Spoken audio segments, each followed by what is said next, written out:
Today's story is about a man whose desire to change his life for the better led him directly into a situation that was so terrifying it defies logical explanation. It is a story about how a simple promise made at the stroke of midnight can turn into a desperate fight for survival in the most claustrophobic environment imaginable. Before we begin, tell me where you are watching from in the comments. The story begins with a man named David Miller.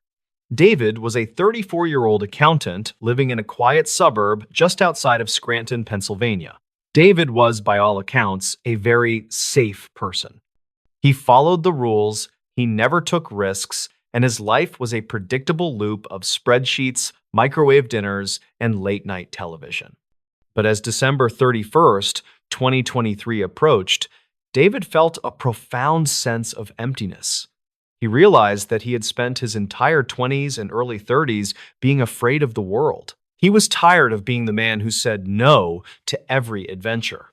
So, when the clock struck 12 on January 1st, 2024, David made a resolution. He sat in his dark living room, listening to the distant sounds of fireworks, and he whispered to himself, "This is the year of no fear." He decided that every single weekend of 2024, he would do something that scared him. He called it his hardship resolution. For his very first challenge on that cold New Year's Day, David decided to go hiking. But not just a normal hike on a paved trail. He had heard rumors of an abandoned iron mine located deep within the Blackwood Ridge forest, about a 45-minute drive from his house.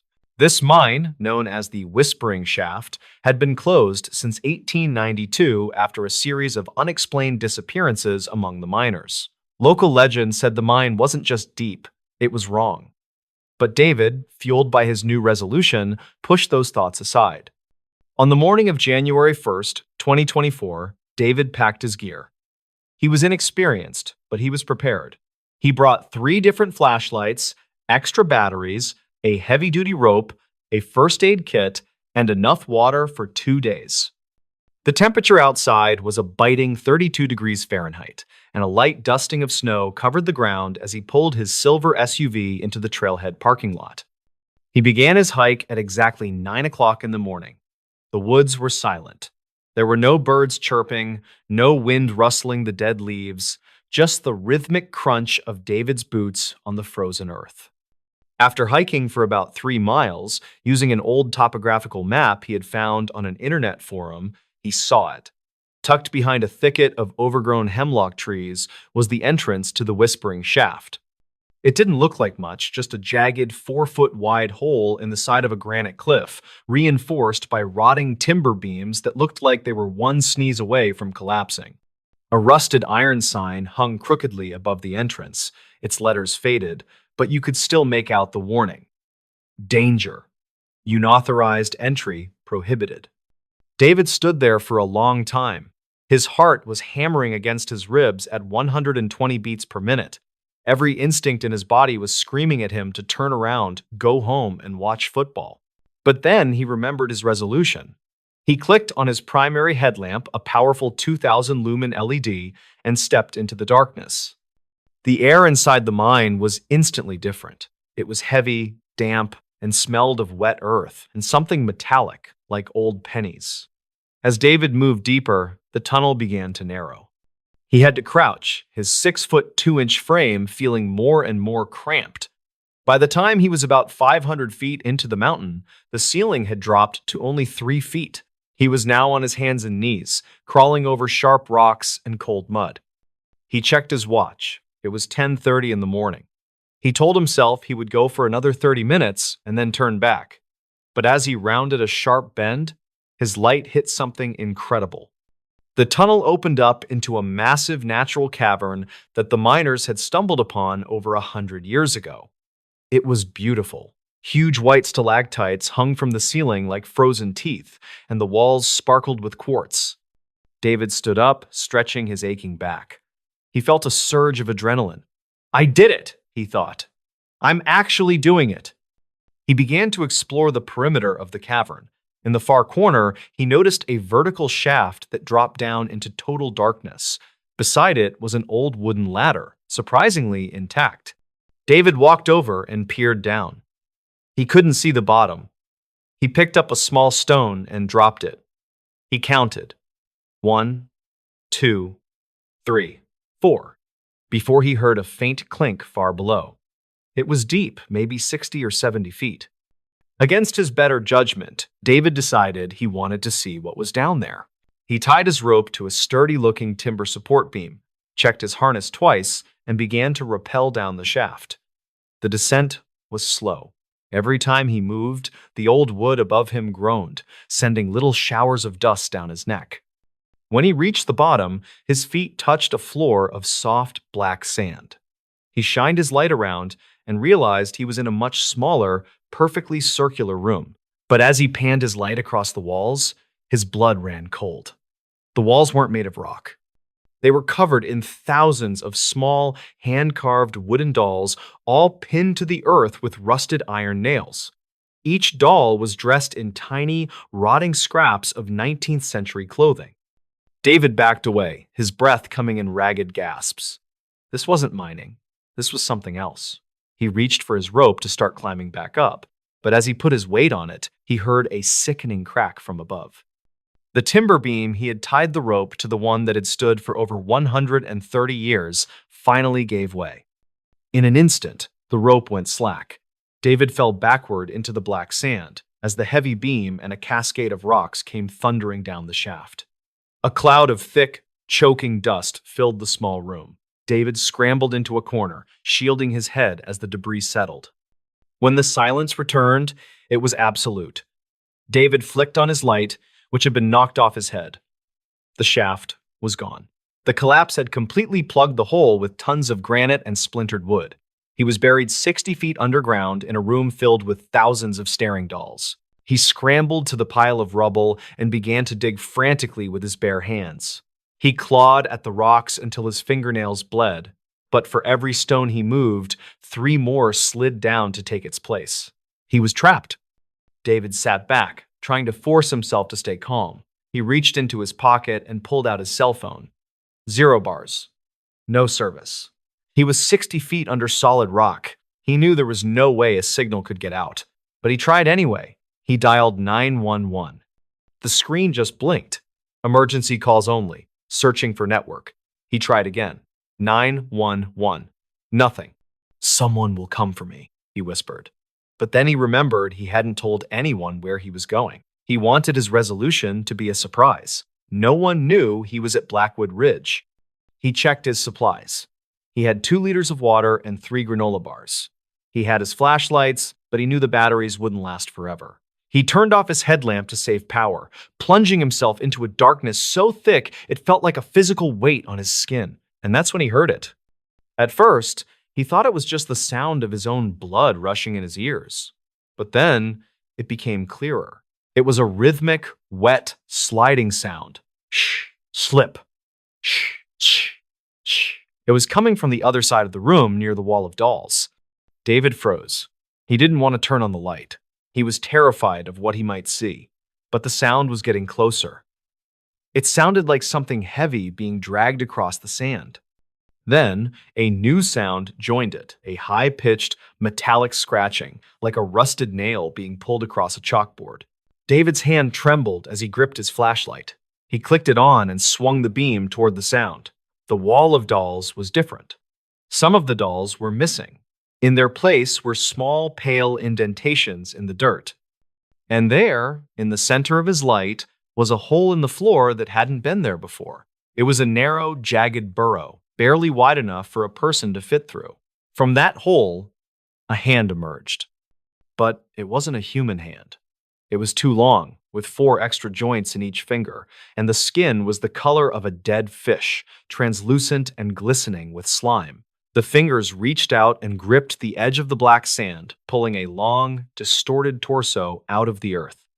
David let out a scream that tore through his throat. He scrambled backward, hitting the rock wall. The creature didn't have eyes. Where its eyes should have been, there was only smooth, pale skin. But it had a mouth, a wide, lipless, horizontal slit filled with hundreds of needle-like teeth. The creature turned its head toward David, its nostrils flaring as it caught his scent. It let out a sound that David would later describe as a wet whistle. David grabbed the only weapon he had, his heavy metal maglite. As the creature lunged at him with impossible speed, David swung. The flashlight connected with the side of the creature's head with a dull thud. The thing shrieked and recoiled, disappearing back into the burrow with a flurry of movement. David didn't wait. He knew he couldn't stay in that room. He looked at the pile of rubble from the collapse. Near the top, he saw a tiny gap between two large boulders where a faint draft of air was blowing through. It was tiny, maybe 10 inches wide. He began to climb. He shoved his body into the crevice, the sharp rocks tearing through his jacket and skin. He didn't care about the pain. He could hear the whistling sound returning from the hole below. He pushed and squeezed, his chest compressed so tightly he could barely breathe. He was halfway through the gap when his foot got stuck. He kicked wildly, feeling those long, multi-jointed fingers brush against the sole of his boot. He let out one final agonizing heave and popped through the gap into a narrow, secondary tunnel he hadn't seen before. He crawled for what felt like miles. He didn't know where he was going. He just knew he had to move away from the whistling. Eventually, the tunnel began to slope upward. The air became colder, fresher. After 3 hours of crawling through the dark, David saw a glimmer of gray light. He scrambled toward it, pushing through a final pile of loose shale, and tumbled out into the snow. He was nearly a mile away from the main entrance of the mine, emerging from a natural vent on the other side of the ridge. He collapsed into the snow, sobbing, his body covered in blood, mud, and black sand. He checked his pocket. His phone was cracked, but it was on. He looked at the screen. 1 bar. He dialed 911. This time, a voice answered. 911. What is your emergency? David could barely speak. My name is David Miller. I'm at Blackwood Ridge. Please, there's something in the mine. There's something in the mountain. The police and search and rescue teams arrived 40 minutes later. They found David huddled under a tree, suffering from severe hypothermia and shock. They took him to the nearest hospital, where he spent the next 2 weeks recovering from his injuries. When David told the authorities about the room with the dolls and the creature, they sent a tactical recovery team into the Whispering Shaft. But when they got to the cavern, they found that the entire shaft had suffered a secondary collapse. The room David described was gone. Buried under hundreds of tons of solid rock, there was no way to verify his story. However, the lead investigator found something strange. On the edge of the collapsed area, lying in the dirt, was David's primary headlamp. It had been crushed. But that wasn't the weird part. The investigator noticed that the metal casing of the lamp had dozens of tiny, deep gouges in it, marks that looked exactly like they had been made by hundreds of needle-thin teeth. David Miller never made another New Year's resolution. He moved to a high-rise apartment in the city, a place with bright lights, concrete floors, and no crawl spaces.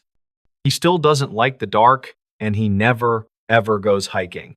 Because every time he closes his eyes, he doesn't see the spreadsheets or his old life. He sees those long, pale fingers, and he hears that wet whistling sound coming from just beneath the floorboards.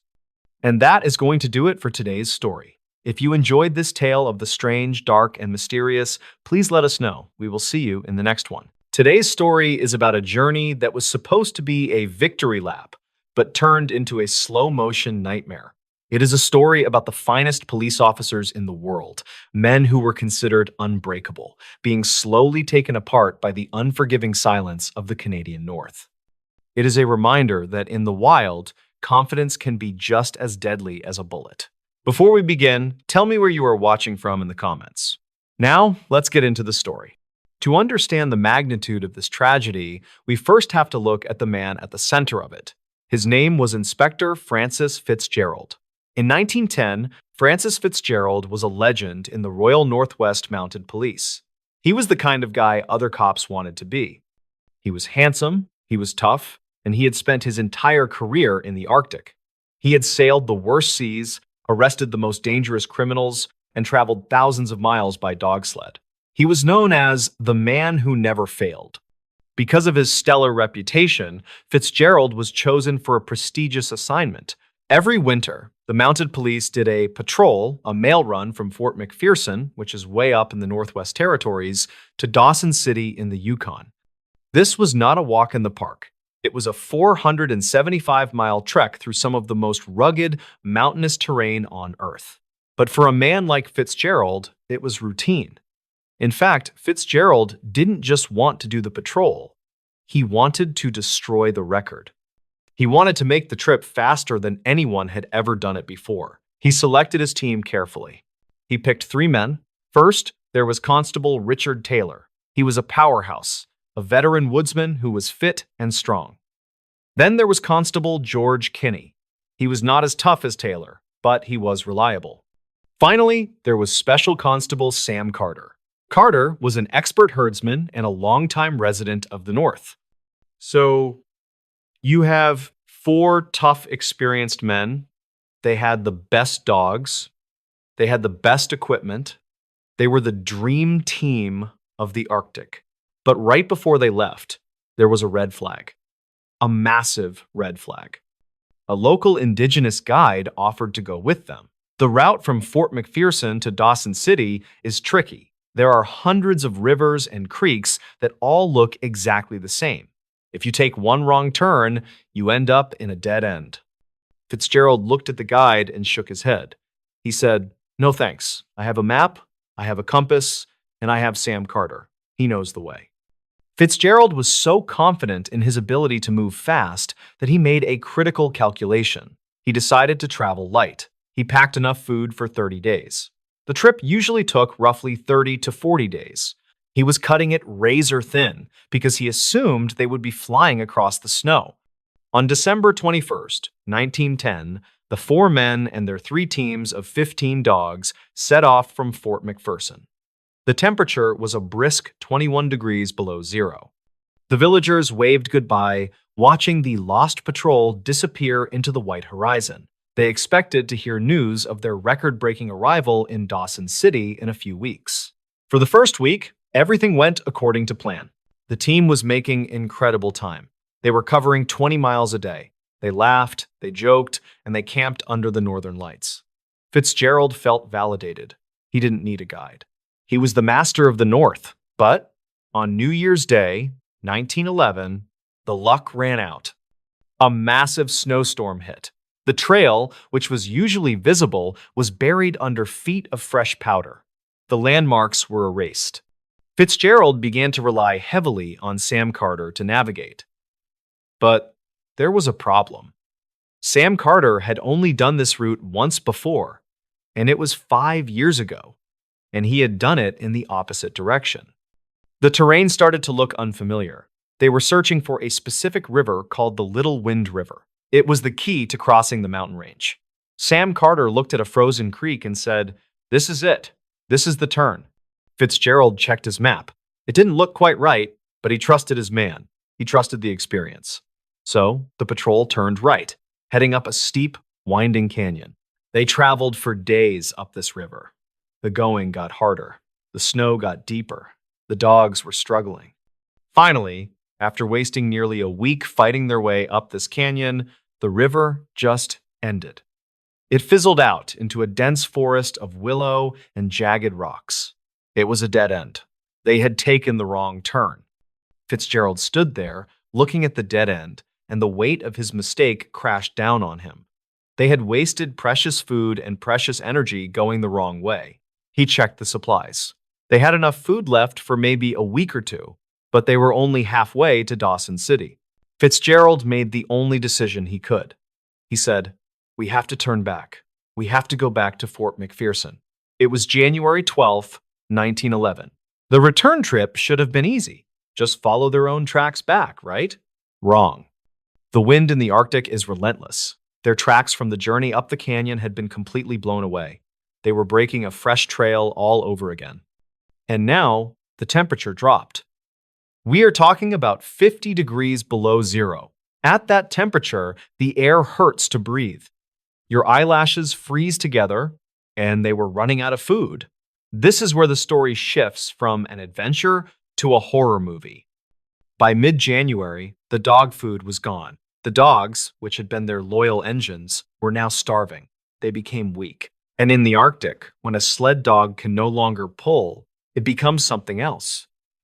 It becomes food. Fitzgerald ordered the first dog to be killed. The men sat around the campfire, cooking the meat of the animal that had pulled them for hundreds of miles. It was a grim meal. Dog meat is tough, stringy, and has very little fat. In the cold, your body needs fat to burn for heat. Lean meat doesn't cut it. You can eat a full belly of lean meat and still starve to death. It is called rabbit starvation. As they trudged back toward Fort McPherson, the men began to deteriorate. Their faces grew gaunt. Their movements became slow and jerky. Constable Taylor and Special Constable Carter were hit the hardest. They started to hallucinate. They complained of pains in their feet. Frostbite was setting in. Their toes were turning black. By the end of January, they were still hundreds of miles from safety. They were now killing a dog every few days just to stay alive. But there is a dark science to eating sled dogs. The liver of a dog, especially one that has been working hard in the Arctic, can be toxic to humans. It contains dangerous levels of vitamin A. But the men were so hungry, so desperate for anything that tasted like food, that they ate the livers too. This likely made them sick, causing their skin to peel and their heads to throb, adding to the misery. On February 5th, the group reached a breaking point. They were back at the river where they had made the wrong turn. But they were broken men. Taylor and Carter could barely walk. They were stumbling, falling, and crying out in pain. Fitzgerald looked at his team. He knew that if they stayed together, they would all die. Taylor and Carter were moving too slow. So, Fitzgerald made a desperate gamble. He decided to leave the two sick men behind with a small amount of equipment and camp. He and Constable Kinney, who was still somewhat mobile, would make a mad dash for Fort McPherson. They would run, get help, and send a rescue team back for the others. It was a noble plan, but it was a doomed plan. Fitzgerald and Kinney left their friends. They took the strongest remaining dogs and started running. But running is a strong word. They were shuffling. They were skeletons in parkas. A few days after they split up, Fitzgerald and Kinney realized they weren't going to make it. They were too weak. The snow was too deep. And then something truly heartbreaking happened. They realized that Taylor and Carter, the men they had left behind, had not stayed in camp. In a delirium of fear and madness, the two sick men had tried to follow them. Fitzgerald and Kinney stopped. They waited. Eventually, the two groups merged again. But now, nobody had any strength left. The dogs were all gone. They had eaten every single one. They were boiling the leather harnesses and the rawhide straps of their snowshoes to drink the broth, just to get the taste of something organic in their mouths. On February 12, 1911, the diary of Inspector Fitzgerald goes silent. Back at Fort McPherson, the weeks had ticked by. People were getting worried. The lost patrol should have been back, or a message should have arrived from Dawson City saying they made it. But the telegraph line was silent.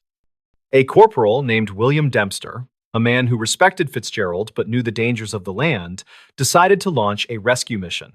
He gathered a team of indigenous trackers and set out to find the lost legends. Dempster moved fast. He followed the trail. He found the abandoned campsites, and at each campsite, he found evidence of the horror. He found dog paws severed and left in the snow. He found harnesses cut up and chewed on. On March 21st, 1911, 3 months after the patrol had left, Corporal Dempster was traveling down the Peel River, just about 25 miles from Fort McPherson. 25 miles. That is one long day of hiking. They were so close. Dempster saw something in the distance. It was a blue handkerchief tied to a tree branch, fluttering in the wind. He approached it slowly. Beneath the tree, buried under a layer of fresh snow, were two shapes. Dempster brushed the snow away. It was Constable Taylor and Special Constable Carter. They were lying side by side. They were emaciated beyond recognition.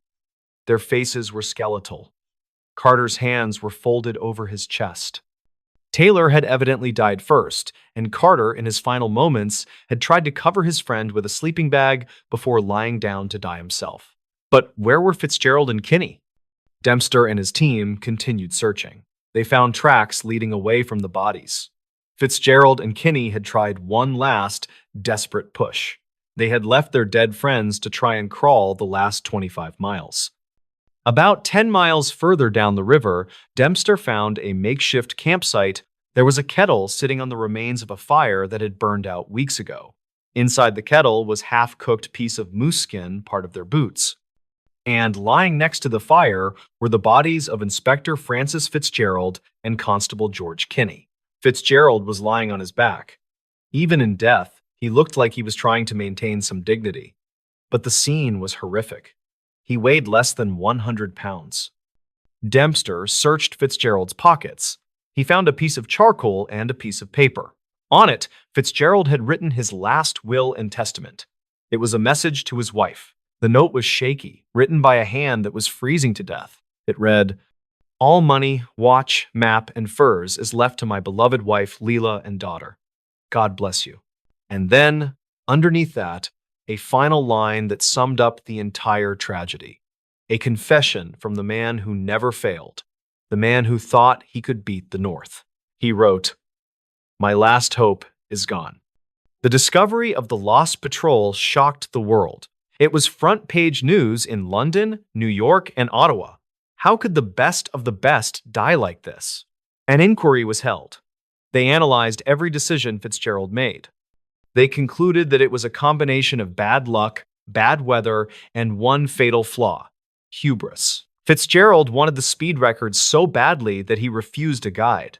He wanted to travel so light that he didn't bring enough food for an emergency. He trusted his own legend more than he trusted the reality of the landscape. When the bodies were examined, it was determined that they had died of starvation and exposure.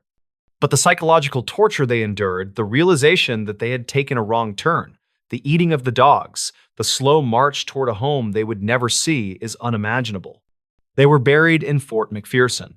Their graves are still there today, 4 white picket fences in a row, marking the resting place of the lost patrol.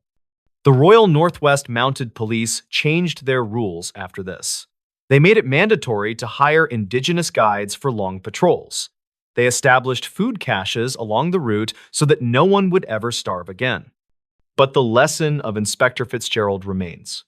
The Arctic is a place of absolute truth. It does not care about your rank. It does not care about your past victories. It does not care if you are a hero. If you take a wrong turn and you are not prepared, the wind will bury you just the same. So, the next time you are planning a trip and you think you don't need a map because you have a good sense of direction, just remember the lost patrol. Remember the blue handkerchief tied to a tree just 20 miles from safety. And remember that sometimes the most courageous thing you can do is admit that you need help. Today's story is about a manhunt that sounds like it was written for a Hollywood action movie, but it is 100% true. It involves a man who possessed superhuman endurance, a man who could vanish into thin air, and a man who triggered the first ever aerial police chase in history. Before we begin, tell me where you are watching from in the comments. Now, let's get into the story. To understand how impossible this story is, you first have to understand the environment. We are going to the far northern edge of Canada, to the Yukon and Northwest Territories border. The year is 1931.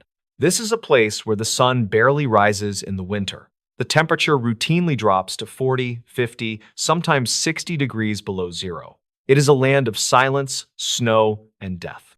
If you make a mistake here, you do not just get hurt. You freeze solid. In July of 1931, a stranger arrived in the small settlement of Fort McPherson. He was a man of few words. In fact, he barely spoke at all. He was about 35 years old, with piercing blue eyes and a strong, stocky build. He told people his name was Albert Johnson. Now, in the North, people tend to be private. They do not ask too many questions. But Albert Johnson was different. He was not just private. He was hostile. He bought supplies, flour, sugar, a rifle, and ammunition, and then he floated down the Peel River on a makeshift raft. He eventually found a spot on the banks of the Rat River to build a cabin. But this was not a normal cabin. Most trappers build a simple shack to keep the wind out. Albert Johnson built a fortress. He cut down trees and built a small, squat cabin, roughly 8 feet by 10 feet. He sank the logs deep into the frozen ground. He cut shooting ports, small holes in the walls, so he could fire a gun in any direction without being seen. He built the door to be reinforced. It was as if he was preparing for a war. For the first few months, Johnson kept to himself. But in December of 1931, the local indigenous trappers began to notice something strange. Their traps were being triggered.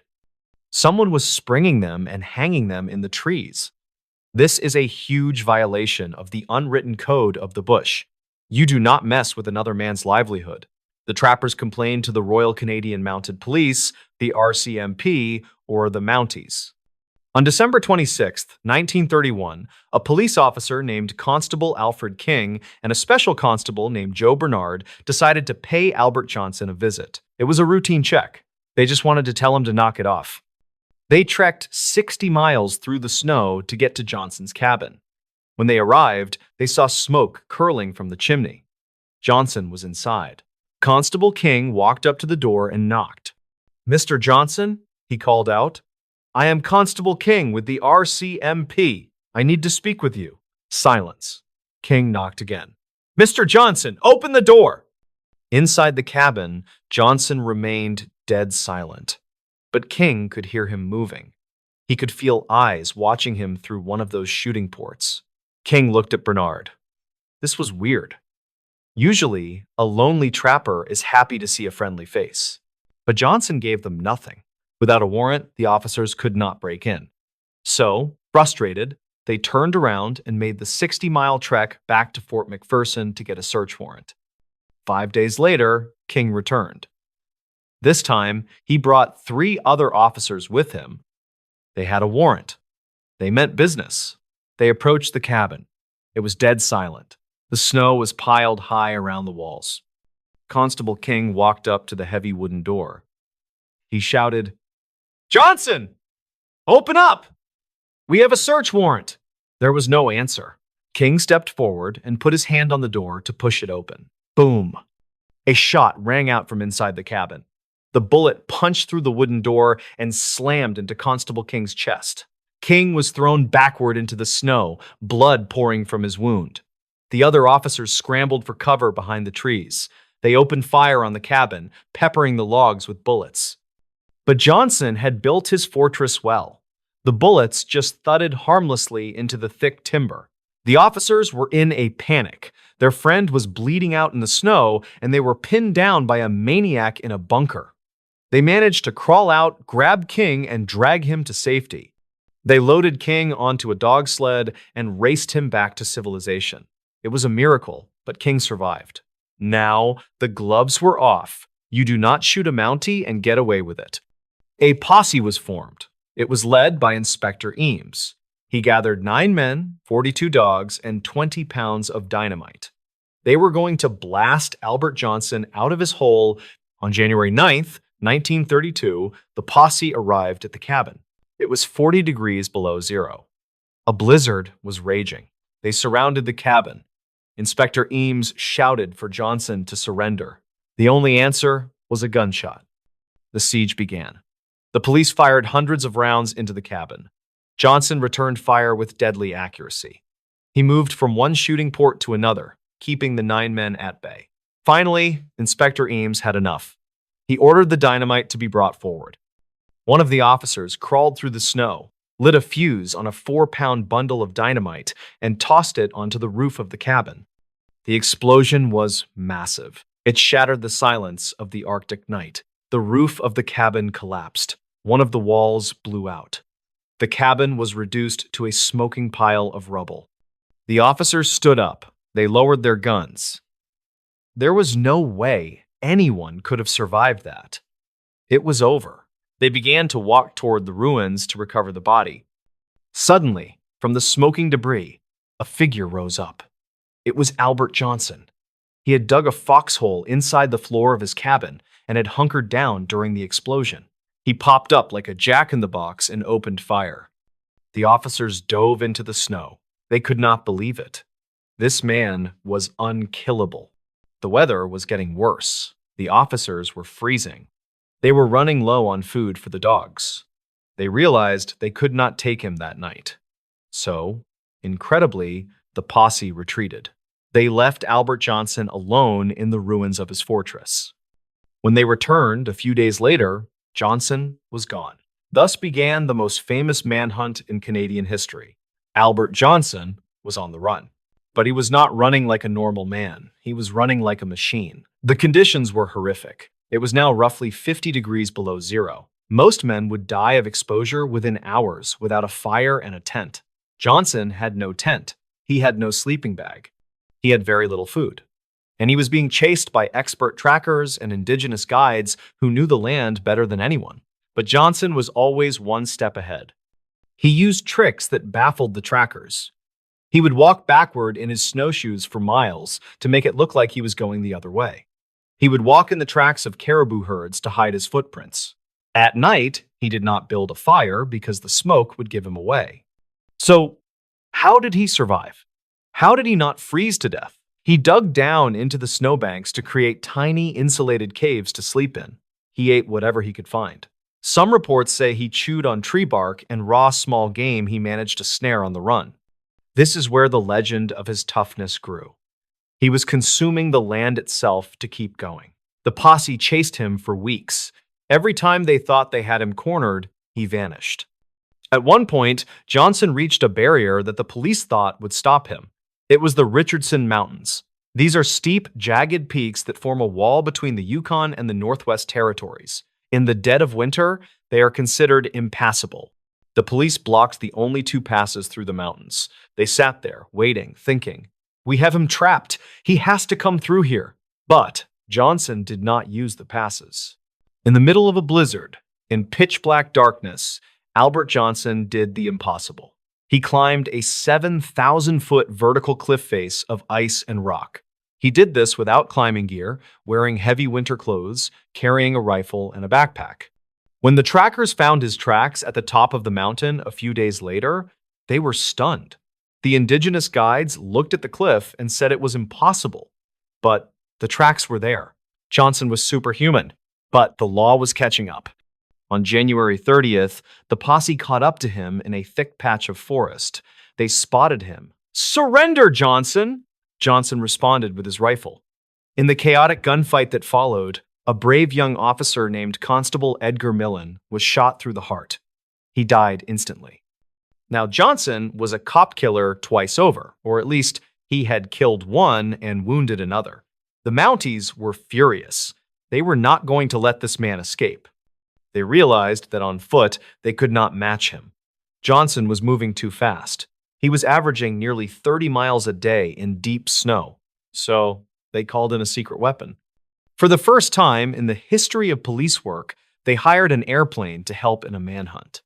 They called in a legendary bush pilot named Wilfred Wap May. Wap May arrived in his Belanca monoplane. He flew over the frozen wilderness looking for tracks. From the air, Johnson could not hide his trail as easily. Wap May could spot the line of footprints leading through the snow and radio the position to the ground team.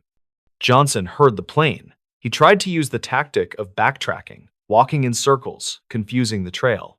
But the plane was relentless. On February 17th, 1932, the end finally came. The plane spotted Johnson walking down the middle of the frozen Eagle River. The high banks of the river made it hard for him to climb out quickly. The ground team, following the pilot's signals, came around the bend of the river. There he was, the mad trapper. He was about 300 yards away. He saw the police sleds coming. He saw the plane circling overhead. He knew there was nowhere left to run. Albert Johnson didn't try to talk. He didn't try to surrender. He just dropped to his knees, dug a shallow trench in the snow, and raised his rifle. The police officers fanned out. They yelled for him to give up. Johnson fired. The shootout on the Eagle River was intense. Bullets were flying everywhere, kicking up sprays of ice and snow. Wap May, the pilot, was circling above, watching the whole thing. He later said it looked like a war scene.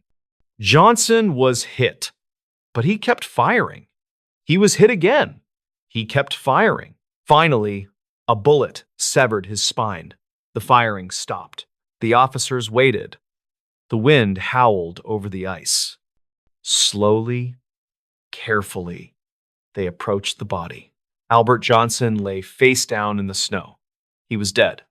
His body was a wreck. He was emaciated. He weighed less than 100 pounds.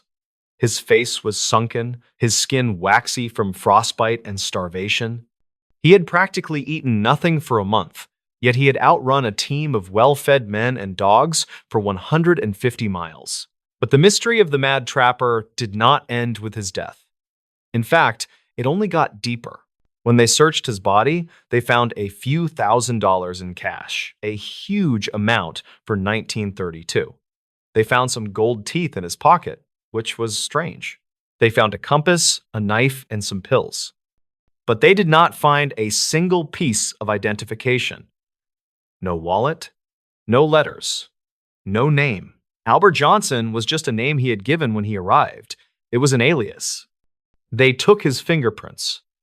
They sent them to the FBI in America, to Scotland Yard in England, to police forces all over Canada. No match. Nobody knew who he was. Nobody knew why he had come to the Arctic. Nobody knew why he hated the police so much that he was willing to die rather than just talk to them about some beaver traps. For decades, theories ran wild. Was he a bank robber from Chicago hiding out? Was he a draft dodger from World War I? Was he a mentally unstable hermit? They exhumed his body, dug it up several times over the years to do DNA testing. Finally, in 2021, nearly 90 years after the shootout, a team of genetic investigators made a breakthrough. Using advanced DNA genealogy, they linked the mad trapper to a family in Sweden. His real name, they believe, was Patrick Ginter. But even with a name, we still do not have the why. We do not know what snapped in his mind. We do not know what darkness he was running from that made the frozen hell of the Canadian Arctic seem like a safe haven. What we do know is that for 48 days, one man waged a war against nature and the law. He survived explosions, starvation, and the bitter cold, fueled by a rage that kept him warm when the fire could not.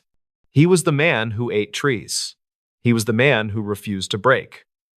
And in the end, it took an army, an airplane, and a bullet to stop the ghost of the Rat River. So, if you are ever in the Yukon and you hear the wind howling through the canyons, just remember, sometimes the most dangerous thing in the woods isn't the cold or the bears. It's a man who has nothing left to lose. Hello, everybody, and welcome back to the channel. I hope you're having a strange, dark, and mysterious day, because today we are looking at an object that is supposed to measure time, but instead became a terrifying harbinger of temporal dislocation. This is the story of a man whose life was perfectly normal until a simple piece of jewelry told him he was living on a day that didn't exist. This is the story of the watch that stopped on the wrong day. Before we dive into the deep end of the mysterious, do me a favor. If you enjoy this type of content, please take a second to subscribe to the channel, like this video, and let me know in the comments what city you are watching this video from. Your support helps me keep telling these strange, dark, and mysterious stories. Our story begins in the city of Boston, Massachusetts in the late 1980s. Our protagonist is a man named Victor Thorne. Victor was a history professor at a respected university, known for his meticulous research and absolute reliance on facts. He was a creature of routine, and his most prized possession was an antique, self-winding Swiss watch, a beautiful piece of craftsmanship that had belonged to his grandfather. The watch was a reliable timepiece. Victor wound it every evening and wore it every day. It had a small circular window that displayed the current day of the week, Monday through Sunday. The date everything went wrong was a Thursday. Victor woke up at 7 a.m., exactly as usual. He put on his suit, grabbed his briefcase, and strapped the watch onto his wrist. He glanced down at the face to check the time before heading out the door. The time was correct, 7:28 a.m. But the small day of the week window was wrong. It was stopped, frozen permanently on the word Saturday. Victor frowned. The watch hadn't stopped completely. The hour and minute hands were moving perfectly, the sweep second hand tracking the time with impeccable accuracy. Only the day of the week mechanism was stuck. He knew he hadn't worn the watch on the previous Saturday. He wore a different one on weekends. He assumed the mechanism must have jammed overnight. Victor, ever the practical man, tried to fix it. He pulled out the crown and manually cycled the date mechanism. It clicked perfectly through the days: Friday, Saturday, Sunday, Monday. He cycled it all the way to Thursday, then pushed the crown back in. The day read Thursday. He went to work, taught his classes, and finished his day. When he returned home that evening, he checked his watch to wind it. The watch was running perfectly, but the day of the week window was frozen again. It displayed Saturday. This time, Victor felt a prickle of unease. He was certain he had set it to Thursday. He spent the next hour examining the watch under a jeweler's loupe. He could find no physical defect. The internal gears governing the day wheel seemed flawless. It was a complete mechanical mystery. He decided to leave it on Saturday and simply ignore the jammed mechanism. The next day, Friday, Victor arrived at the university. He was in the faculty lounge discussing a history paper when a colleague mentioned the upcoming weekend. "Can't wait for Saturday," the colleague said, stretching. Victor instinctively glanced at his watch. The day window still read Saturday. The time was exactly 10:01 a.m. Just as he looked at the watch, he felt a sudden, profound drop, not physical, but internal, like the feeling you get when a roller coaster crests a peak. The air around him suddenly felt heavy and flat. The vivid colors of the room seemed to momentarily dull, and the ambient noise of the lounge, the clinking of coffee cups, the muffled conversations seemed to compress. The feeling passed in a fraction of a second, so fast that neither of his colleagues noticed. But when Victor looked back at his colleague, the man was no longer talking about the weekend. He was staring intently at a stack of papers. 17-1. Anyway, as I was saying about the French Revolution, the colleague continued, picking up a sentence that Victor had completely missed. The primary catalyst was economic disparity. Victor looked at his watch again. The time was still 10:01 a.m. He felt a sudden, growing sense of unreality. He checked his phone and his briefcase clock. Both were running perfectly, showing that 1 minute had elapsed. He went home that evening, disturbed, but unable to pinpoint the source of his anxiety. The next morning, Saturday, Victor woke up. He put on his casual clothes. He looked at his watch. It was running perfectly. The day window still read Saturday. He felt no internal drop, no sensation of temporal compression. The day felt perfectly normal, aligning with his own internal calendar. That afternoon, he went to a bookstore he frequented every Saturday. The owner, a friend, greeted him warmly. "Victor, good to see you. How was your Thursday? Did you get those books you were looking for?" Victor stared at him. "It was fine, but today is Saturday, John. I was here last Saturday." John frowned. "Victor, you know you weren't here last Saturday. You told me you had a conference. Today is Saturday, October 21st. Victor knew, absolutely and certainly, that the previous day had been Friday, October 21st. He spent the rest of that Saturday in a state of growing panic, checking dates everywhere, newspapers, library, microfiche, his own calendar. Everything confirmed that he was in the correct timeline. But his internal clock, the watch on his wrist, and the subtle interactions he had with the world suggested otherwise. He realized the horror. The day mechanism of the watch was not broken. It was correct. The day window reading Saturday was true. But the day he was living was Thursday. He was experiencing a 2-day temporal displacement. His entire existence was running on a Saturday loop while the rest of the world marched through Thursday and Friday. The moment he tried to interact with the world on those wrong days, the world compensated, skipping the conversation, adjusting the details, making him feel the temporal drop as reality smoothed itself out. He tried to prove it. On the next Thursday, which his watch insisted was Saturday, he called his wife, who was away on a business trip. "Darling, what are you doing right now?" he asked. "I'm boarding the plane, Victor." "We talked about this," she said patiently. Victor looked at his own detailed calendar. Her flight wasn't scheduled until Saturday morning. He realized the danger. He wasn't just observing a time difference, he was living a parallel existence that was constantly being corrected by the primary reality. The Saturday he was living was his own personal 2-day time loop, caused by the watch that was somehow anchored to a different timeline. He tried to throw the watch away. He wrapped it in a towel and tried to bury it in his garden. But every time he returned from a brief errand, the watch was back on his nightstand, running perfectly, still displaying Saturday. He took it to a master clockmaker, explaining only that the day mechanism was stuck. The clockmaker spent a week with the watch, finally returning it and stating, "Baffled. Professor, I disassembled and reassembled the day wheel 3 times. There is no physical flaw. The watch is simply refusing to move past Saturday. Victor finally understood the profound implication. The watch was keeping him locked in a cycle of time that was continually being corrected. The climax of the story came exactly 1 week after the initial incident, on the next Thursday, which Victor's watch stubbornly displayed as Saturday. Victor was teaching a lecture on the fall of the Roman Empire. The class was large, and he was standing at the podium. He glanced at his watch. The time was 1:05 p.m. The day was Saturday. As he spoke, he felt the familiar, terrifying temporal drop. The colors dulled, and the sound compressed. The world was skipping forward 2 days to compensate for his presence in the wrong time. When the feeling subsided, he was still standing at the podium, but the classroom was now empty. The chalkboard was clean. The desks were cleared. The clock on the wall read 3:05 p.m. He had been thrown 2 hours forward in time, completely skipping his own lecture, simply because the reality had to eliminate the 2 hours of conversation he was not supposed to have on a Thursday. He was furious, terrified, and desperate. He raised his wrist and screamed at the watch. "What do you want?" He looked down at the face. The time was 3:05 p.m. And for the first time since the ordeal began, the day window moved. It clicked with an audible, sharp sound. The day window now read Sunday. Victor felt a chill that went straight to his core. He had been so focused on the 2-day lag that he had failed to see the ultimate horror. The watch was not stuck on Saturday. It was stuck on the day he was killed. The moment the world moved past Sunday, the watch would try to return him to the correct day of the week, but his body would not be there. He spent the next 3 days in a state of catatonic dread, waiting for the watch to catch up. He didn't dare leave his apartment. On the next Sunday, which his watch still displayed as Sunday, Victor was sitting alone in his living room. The clock struck 7 p.m. The lights in his apartment flickered and died. The air became intensely cold. Victor heard a sound, the subtle, high-pitched whine of the internal gears of the watch winding forward. He watched the day window.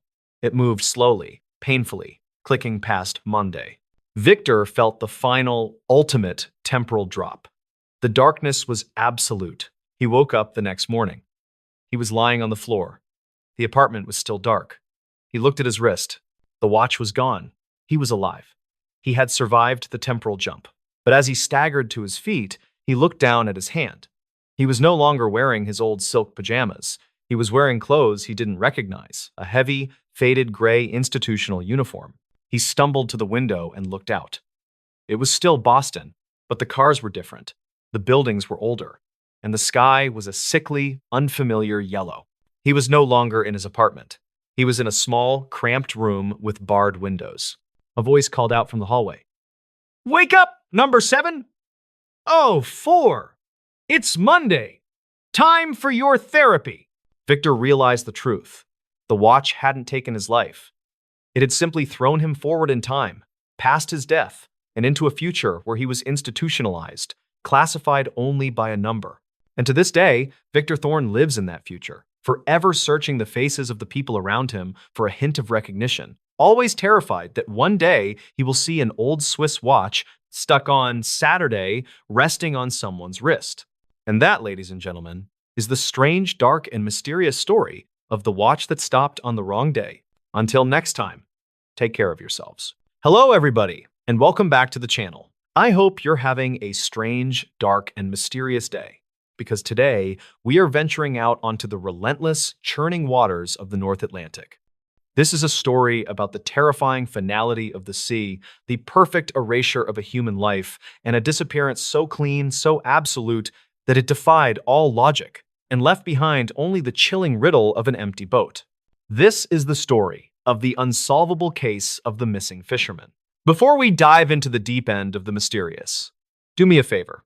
If you enjoy this type of content, please take a second to subscribe to the channel, like this video, and let me know in the comments what city you are watching this video from. Your support helps me keep telling these strange, dark, and mysterious stories. Our story begins in the small, tight-knit fishing village of Port Blossom, nestled on the rocky coast of Maine in the late 1970s. This community was built on the sea, and its people respected its power. They knew that the ocean takes its due. Our protagonist is a fisherman named Silas Croft. Silas was a 30-year-old man. known as one of the most capable and cautious lobster fishermen in Port Blossom. He was strong, steady, and meticulous about safety. Silas owned his own boat, the Sea Witch, a sturdy 26-foot diesel trawler. On a crisp, clear Monday morning in mid-October, Silas kissed his wife goodbye, gave his customary wave to the dockmaster, and took the Sea Witch out to his favorite lobster grounds about 15 miles offshore. He was expected back by sunset around 6 o'clock p. I'm Brad. The weather was perfect. Clear skies, minimal chop, and the kind of ideal conditions that promise a heavy haul. 6 o'clock p.m. came and went. Silas did not return. By 9 o'clock p.m., the Coast Guard was notified and a search was immediately launched. The search was aided by the excellent weather and the clear fact that Silas had not been out long enough to drift far. The discovery was made at 3 o'clock a.m., floating gently in the quiet water just 5 miles east of his regular fishing spot. It was the Sea Witch. The boat was found completely adrift. But the scene was not one of wreckage or disaster. It was one of impossible, unsettling stillness. The Sea Witch was in perfect working order. The engine was off, but the starter was not engaged. The hull was undamaged. The bilge was dry. The boat was simply floating, untouched by the sea's violence. The Coast Guard team, led by a seasoned officer named Lieutenant Commander Harrison, climbed aboard. What they found inside immediately turned the case from a standard missing person report into a baffling maritime mystery. The evidence aboard the Sea Witch, the gear. The lobster pots, all 10 of them, were stacked neatly on the aft deck, ready to be deployed. The coils of heavy rope were organized and tied down, just as Silas had left them. The cabin. The tiny cabin was clean and undisturbed. His rain slicker was hanging on a hook, and his lunch, a thermos of coffee and a half-eaten sandwich, was sitting on the navigation table. The safety equipment, the flares, life jackets, and emergency radio were all exactly where they should have been. Nothing had been used. The unsettling detail. The boat's wheel was secured. Silas had tied the wheel off with a short length of sturdy half-inch nylon rope, fixing the rudder in a straight, neutral position. This was a common practice only when a fisherman intended to leave the helm for a brief, routine moment like making a sandwich or checking a bilge pump. It was clear Silas had stopped the boat, secured the wheel, and stepped away from the helm for what he thought would be a moment. But the most damning piece of evidence was found right in the center of the deck, near the sorting table. Lying on the wet wood was Silas's knife. It was his favorite tool, a heavy 9-inch carbon steel fillet knife, its blade razor sharp. Silas was meticulous. He never left that knife lying loose on the deck. It was always secured in its sheath on his hip. And resting beside the knife, pinned beneath the heavy blade, was a small 3x5-inch scrap of paper. Commander Harrison carefully lifted the knife and unfolded the paper. It was a note, written hastily in Silas's own hand, clearly legible despite the dew. The note contained only 3 words. It is too quiet. The unsolvable mystery. The search for Silas Croft became an intense, massive operation, spanning hundreds of square miles of the North Atlantic. They searched for a body, for a life jacket, for any sign of a struggle. The sea gave up nothing. The physical evidence pointed to an impossible conclusion. Silas Croft had stopped his boat, secured his wheel, placed his knife and a note on the deck, and then, in a perfectly calm, non-emergency situation, walked off the side of his boat and vanished without a trace.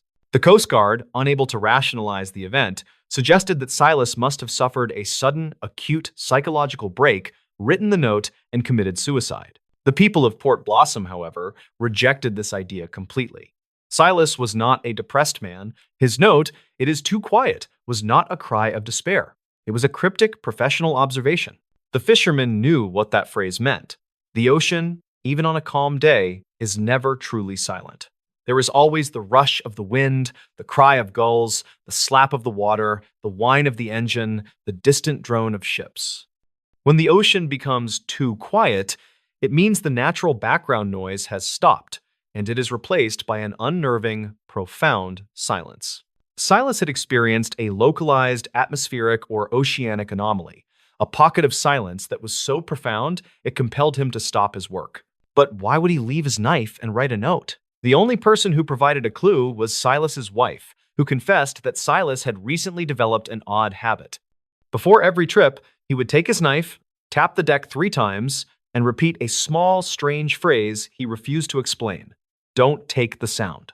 A private investigator hired by the family focused on the only truly abnormal physical evidence, the three-word note and the secured wheel. He believed that Silas had heard something in the silence that demanded his attention.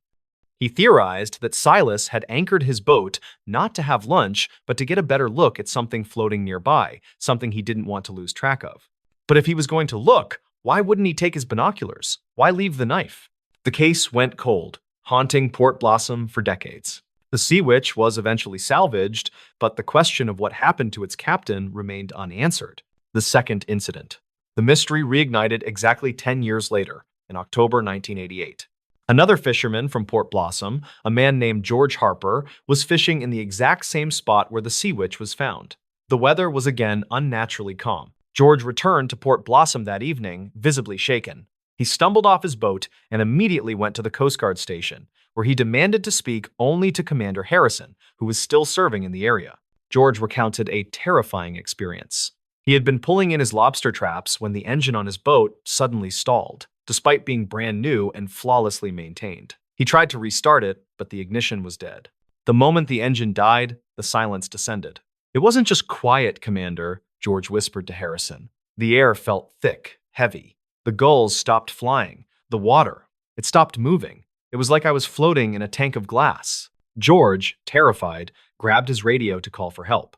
Just as he lifted the microphone, he heard a sound, a slow, rhythmic thump that seemed to emanate not from the water, but from the bottom of his hull.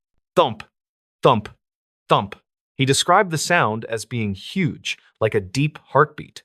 George said he felt an overwhelming, irresistible urge to look over the side of the boat. He walked to the stern, resisting the urge to open his mouth or make any noise. As he reached the railing, the rhythmic thumping stopped. In its place, George heard a whisper, faint and dry, that seemed to come from the deep water directly beneath him. The whisper spoke a single complete sentence. "The sound is needed now." George was paralyzed with terror. He dropped to the deck and crawled back to his cabin, where he found his rifle.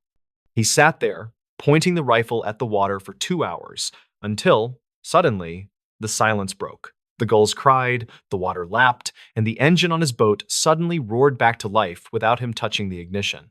He raced back to shore. He explained that Silas Croft hadn't committed suicide, nor had he been the victim of a random event. Silas had encountered an entity in that patch of ocean, something ancient and sentient that required silence to reveal itself, and demanded sound as a form of payment or tribute. George theorized that Silas, a man who knew the rules of the sea, had heard the call in the silence. He anchored the wheel and placed his knife down as a mark of respect and neutrality. Then, he went over the side, not to commit suicide, but to investigate the unearthly silence, thinking his silence would protect him. But the note, "It is too quiet," was the last noise he ever made. It was his final, fatal mistake, a word spoken, a sound made, which was immediately taken by whatever lay beneath the still water. Commander Harrison was skeptical, but the sheer terror in George's eyes was undeniable. He filed the report, classifying the event as an isolated anomaly. But George Harper quit fishing that day. He moved inland and never spoke of the sea again. He left Port Blossom knowing that in that particular stretch of the North Atlantic, the rules of physics and biology do not apply. If you stop your boat and the world falls silent, you have to be perfectly still, because the quiet entity is listening, and if you give it any sound, a word, a sigh, or the small thump of a body hitting the water, it will take the sound, and you forever.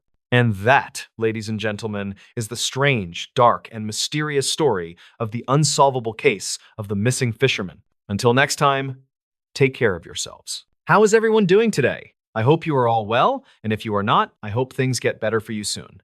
Welcome back to the channel. I've got a true story for you today. It is strange, it is dark, and it is mysterious. And it details the terrifying events that occurred in one of the most remote, utterly isolated ghost towns in North America, Kennecott, Alaska, a town frozen in time, haunted not just by history, but by the powerful, vengeful curse of the copper mine itself. Before we get into the story, I want to ask you a quick question. Where in the world are you watching this video from right now? Go down into the comment section and let me know. I always enjoy seeing how far the strange, dark, and mysterious family extends. Now, let's get into the story. Our narrative takes us back to the far northern frontier of Alaska, high up in the Wrangell Street Elias National Park, to a ghost town named Kennecott. Kennecott was once a booming, thriving mining camp built almost entirely around a massive copper deposit discovered in the early 1900s. It was an industrial marvel, accessible only by a single winding railroad track deep in a wilderness defined by immense glaciers and towering, impossibly cold mountains. The town was abandoned abruptly in 1938 when the copper ran out. The company packed up its operations, but rather than removing the buildings, they simply locked the doors and walked away.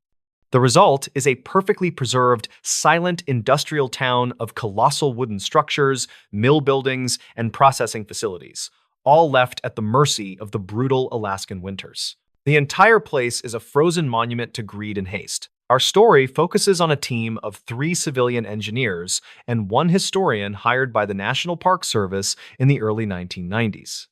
Their mission was straightforward: assess the structural integrity of the massive mill building, the largest wooden structure in Alaska, before the Park Service could begin preservation efforts. They were essentially historians of decay.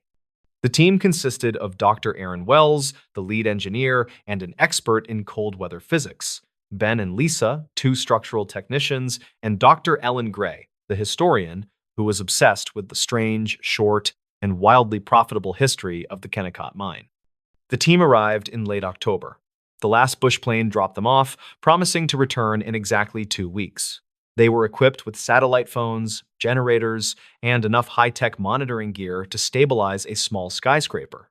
The atmosphere in Kennecott was immediately unsettling. The town felt utterly, profoundly silent. The immense wooden mill building, 12 stories high, built into the side of the glacier, loomed over them like a massive sleeping beast. Everything was covered in a deep layer of dust and ice. Dr. Gray, the historian, quickly uncovered the source of the town's strange, dark, and mysterious energy. She found old, local rumors that suggested the Kennecott copper deposit was not a natural occurrence. The local Athabascan tribes had long warned against mining that specific mountain, claiming it was the heart of the sleeping stone, and that the rich copper veins were the frozen metal blood of a powerful, ancient mountain spirit. Taking the copper, they warned, would result in a terrible, slow, and specific curse upon the thieves. Dr. Wells, the engineer, dismissed this as folklore. He was focused on the mill building. As they began their structural analysis, they discovered something physically impossible. The massive wooden beams and supporting trusses that made up the enormous structure were not simply cold. They registered an internal temperature several degrees lower than the external air temperature. The wood was actively, aggressively cold, acting as a massive heat sink, drawing energy out of the air. "It's thermodynamic nonsense," Wells muttered, checking his sensors. "The wood is radiating cold. It's colder than the ice it's built into." Over the next few days, the team began to feel the effects of this impossible cold. Their high-tech generators constantly stalled. Their batteries drained at an unnatural rate. The temperature inside their own heated cabin remained stubbornly frigid. Then, the phenomena became more focused and terrifying. Ben, the structural technician, was working alone on the 7th floor of the mill, installing a stress monitor onto a massive beam. He was wearing thick gloves and a heavy parka. Suddenly, he heard a sound, not a human sound, but the sound of heavy, dry, rhythmic metal grinding, as if the huge, silent, ore-crushing machinery deep in the mill's basement had inexplicably roared to life. Ben froze, listening. The sound was followed by a sharp, clear voice, not from the radio, but originating from the hollow wooden walls right next to him. The voice was deep, resonant, and spoke in perfect, clear English, yet it sounded like gravel being scraped against steel. The voice said simply, "Thief, return the blood." Ben threw his tools and scrambled down the 12 flights of stairs in a blind panic. When he reached the bottom, he found the other members of the team, who had heard nothing but Ben's screams echoing in the vast empty structure. Wells, the lead engineer, still insisted on a logical explanation: resonant frequencies, structural settling, wind noise, but he couldn't explain the voice.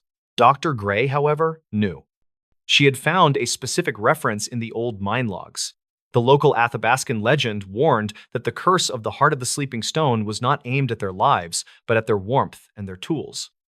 The spirit would not kill them directly, but would slowly, methodically, freeze their very purpose, their machines, their power, and their will until they succumbed to the mountain's cold.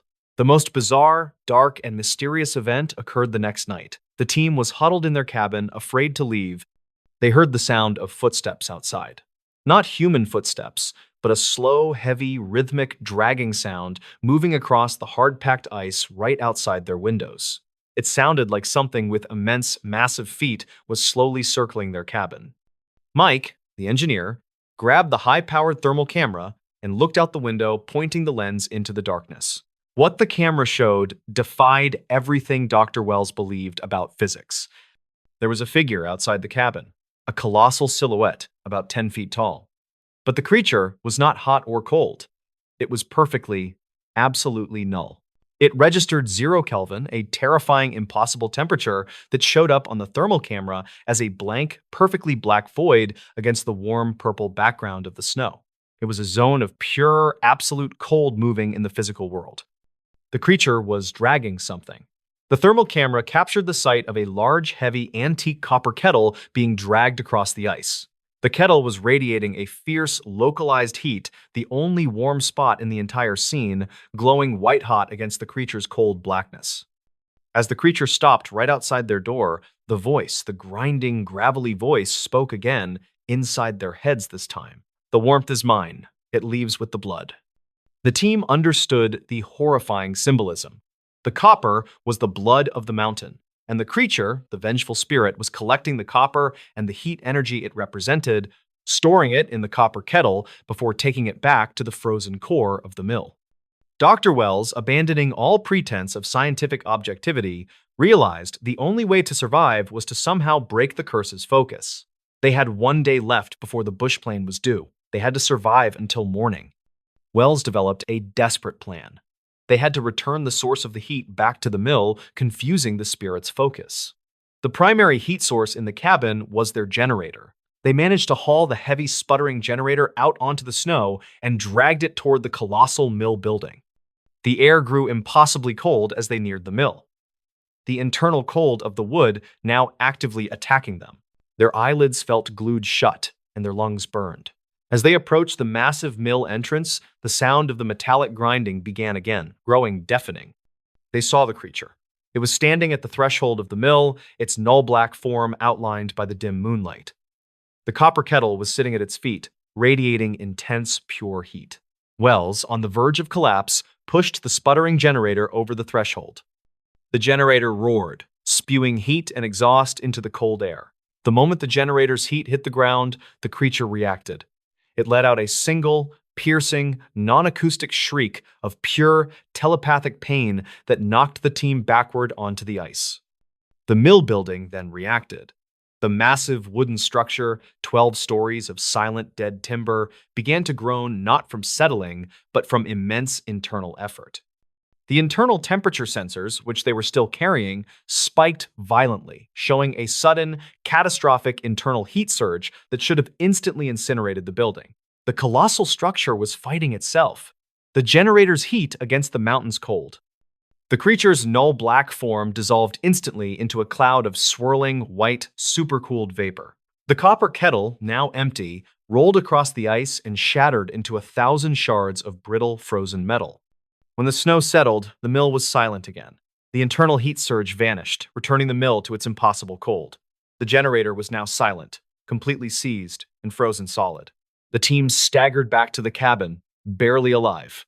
The next morning, the bush plane arrived. The pilots found the team severely frostbitten, nearly incoherent, but alive. The pilots reported an anomaly. The massive wooden mill building, which had stood perfectly preserved for decades, was now covered in thousands of tiny, microscopic fractures that were all concentrated around the massive support beams. The wood had been violently stressed, as if the mill had been momentarily twisted from the inside out. The team was evacuated. They all suffered permanent nerve damage from the cold exposure, and they all carried one permanent auditory injury. A continuous, faint internal tinnitus that sounded exactly like the low, rhythmic grinding of the silent copper mill. The official report blamed hypothermia and a localized mechanical failure for the team's distress. Dr. Wells, however, never practiced engineering again. He dedicated his life to researching the strange, dark, and mysterious relationship between geometry and heat. His final unpublished theory stated that the curse of Kennicott was the mountain's method of reversing entropy, actively cooling and freezing the remnants of the human endeavor, ensuring the mountain's time would never pass. The final dark postscript to the story. Dr. Ellen Gray, the historian, years later, was monitoring the National Park Service's live stream from a camera placed high on the mountain overlooking the abandoned mill. The camera was running silently. One night, the camera captured something impossible. The enormous copper mill building, 12 stories of decaying wood, did not move. But the massive shadow it cast onto the glacier below suddenly and violently stretched and retracted, as if the mill were breathing a massive, silent, living heart, still sucking the heat from the world around it, waiting for the next brave souls to challenge the curse of the frozen copper mine. And that is where our story ends, with the terrifying knowledge that sometimes the true curse is not death, but the eternal, impossible, profound, cold. If you enjoyed this strange, dark, and mysterious story, please consider hitting that like button, and if you are new here, hit that subscribe button to join our community. Thank you for listening, and I hope to see you all on the next one. How is everyone doing today? I hope you are all well, and if you are not, I hope things get better for you soon. Welcome back to the channel. I've got a true story for you today. It is strange, it is dark, and it is mysterious, and it has absolutely everything to do with a man who quite literally stood outside a young family's window and refused to blink. Before we get into the story, I want to ask you a quick question. Where in the world are you watching this video from right now? Go down into the comment section and let me know. I always enjoy seeing how far the strange, dark, and mysterious family extends. Now, let's get into the story. The events I'm about to describe took place in the very late 1990s in a small, quiet, and honestly forgettable town called Harmony Creek, nestled deep in the American Midwest. This place was the definition of idyllic. Think white picket fences, well-manicured lawns, and neighbors who knew each other's business maybe a little too well. Our story centers around a family, a husband and wife named David and Sarah, and their young daughter, Emily, who was only about 5 years old at the time. David worked as a construction supervisor, and Sarah was a school teacher. They were, by all accounts, just a normal, hardworking, thoroughly unremarkable American family. They had recently moved into a charming two-story house that sat on a corner lot. The house was a bit old, but it had character, and the best part was the enormous oak tree that shaded their front yard. The master bedroom, where David and Sarah slept, was on the second floor, and the window overlooked the front porch and the street beyond. The initial months were pure bliss. Everything was settling into a rhythm. Emily was happy in her new school, David's commute was short, and Sarah was busy decorating the new home. Everything was perfect. Almost too perfect. The strange events began on a Tuesday night in late October. It was cold outside, the kind of biting cold that signals winter is right around the corner. David had been up late, doing some paperwork for work. Sarah had been asleep for hours. At around 1 o'clock in the morning, David finally decided to call it a night. As he walked past the master bedroom window, he glanced out, just as a habit, checking to see if the garage door was closed. The streetlights cast a dim, sickly yellow glow over their front lawn. And that is when he saw it. Standing perfectly still, right at the edge of their lawn, just where the oak tree began, was a man. David frowned. It was 1 o'clock in the morning. Who would be just standing there? He figured it was maybe a lost neighbor, or maybe someone waiting for a ride. The man was dressed simply in a dark coat and dark pants. He was facing the house, specifically, he was facing their master bedroom window. David, slightly annoyed, waited a few seconds, assuming the man would move, or maybe look away. The man did neither. He just stood there. Now, David was a big man, a practical man. He wasn't easily rattled. He walked right up to the window, cupped his hands around his eyes to block the reflection, and stared back. What he saw next sent a little jolt of unease down his spine. The man wasn't just standing there, he was looking directly up at the window. And his face was completely devoid of expression. It was blank. And here is the strangest detail. David realized the man hadn't moved a muscle, and he hadn't blinked. Not once.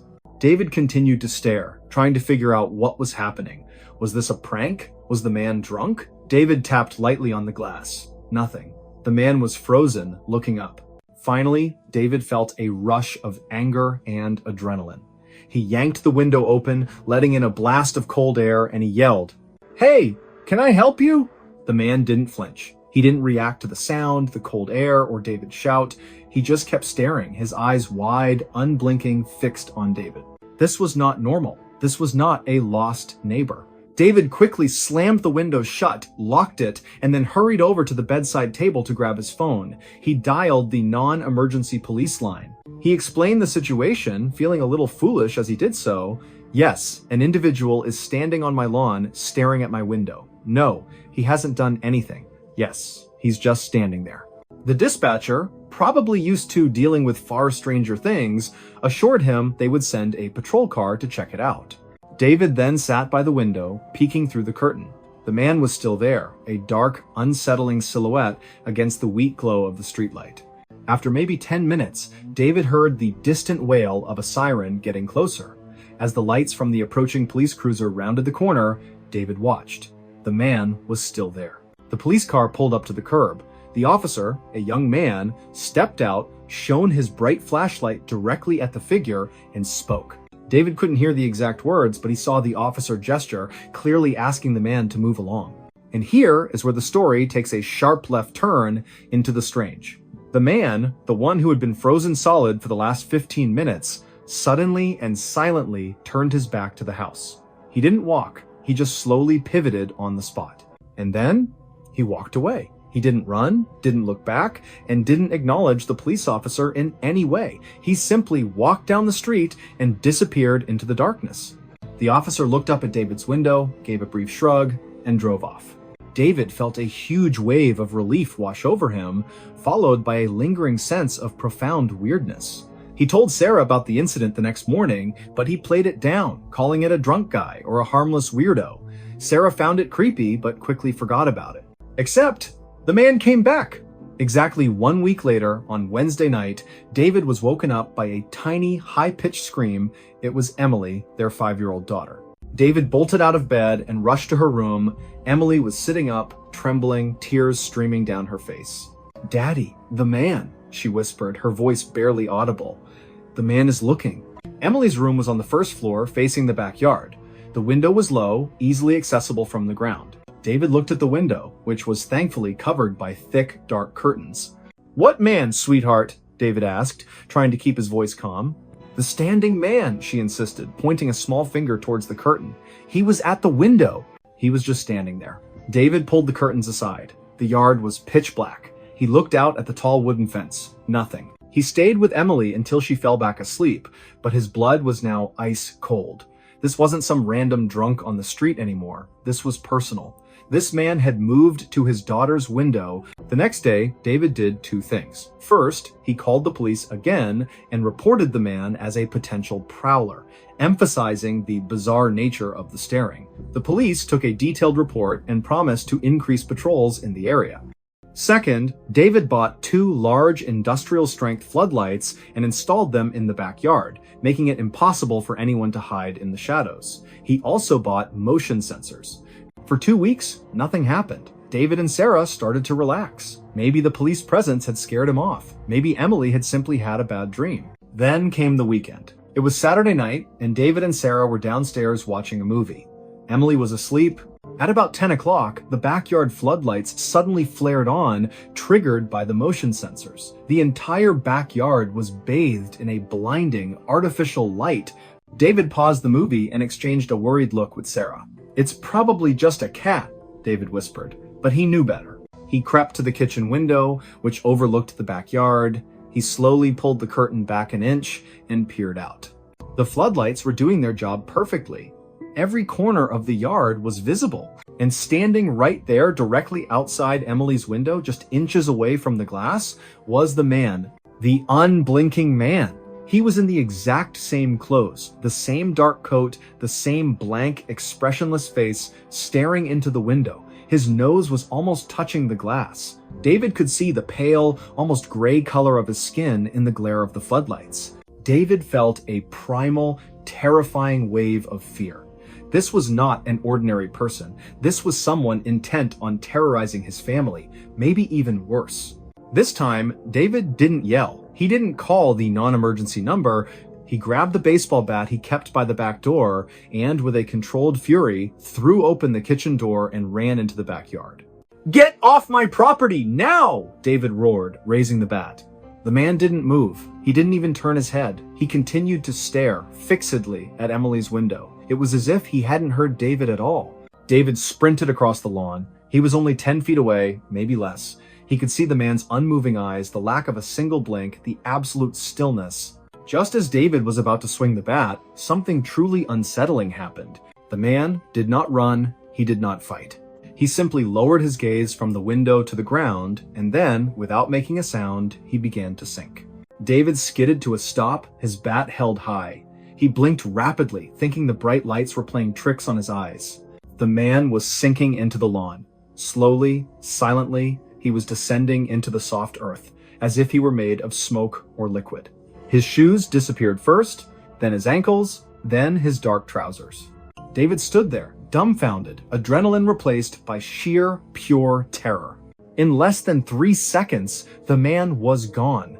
There was no hole left behind, no disturbed earth, just the perfectly manicured lawn bathed in the blinding light of the floodlights. David stood there for a long time, the baseball bat heavy in his hand, staring at the spot where the man had been. Sarah, terrified, came running out the door. "David, what happened? Where did he go?" David couldn't speak for a moment. He pointed weakly at the spot. He went down, into the ground. They called the police immediately. The officers arrived, skeptical but professional. They did a thorough search of the yard, the flower beds, and the entire perimeter. They brought in canine units. They found nothing. No footprints, no signs of digging. The grass was untouched. The police determined that David, under extreme stress and fear, must have imagined the man sinking. They chalked it up to a severe panic attack induced by the fear of the prowler. They still took the report, but they advised David and Sarah to take a vacation and try to calm their nerves. But David knew what he saw. The family moved out of Harmony Creek 3 months later. They couldn't stand the thought of that spot in the backyard. Years passed. David and Sarah rarely spoke about the incident. Emily grew up, seemingly unaffected, though she always insisted on having nightlights in her room, even as a teenager. But the mystery never left David. About 10 years after the incident, David was watching a late-night news report about strange happenings across the country, and there it was. A grainy, black and white image from a security camera in a completely different state. The news anchor was talking about a recent wave of unexplained break-ins where nothing was stolen, only damaged. In one segment, they showed the security footage. The camera was aimed at the backyard of a home. The timestamp was 2 o'clock in the morning. And then, walking slowly into the frame, was the man.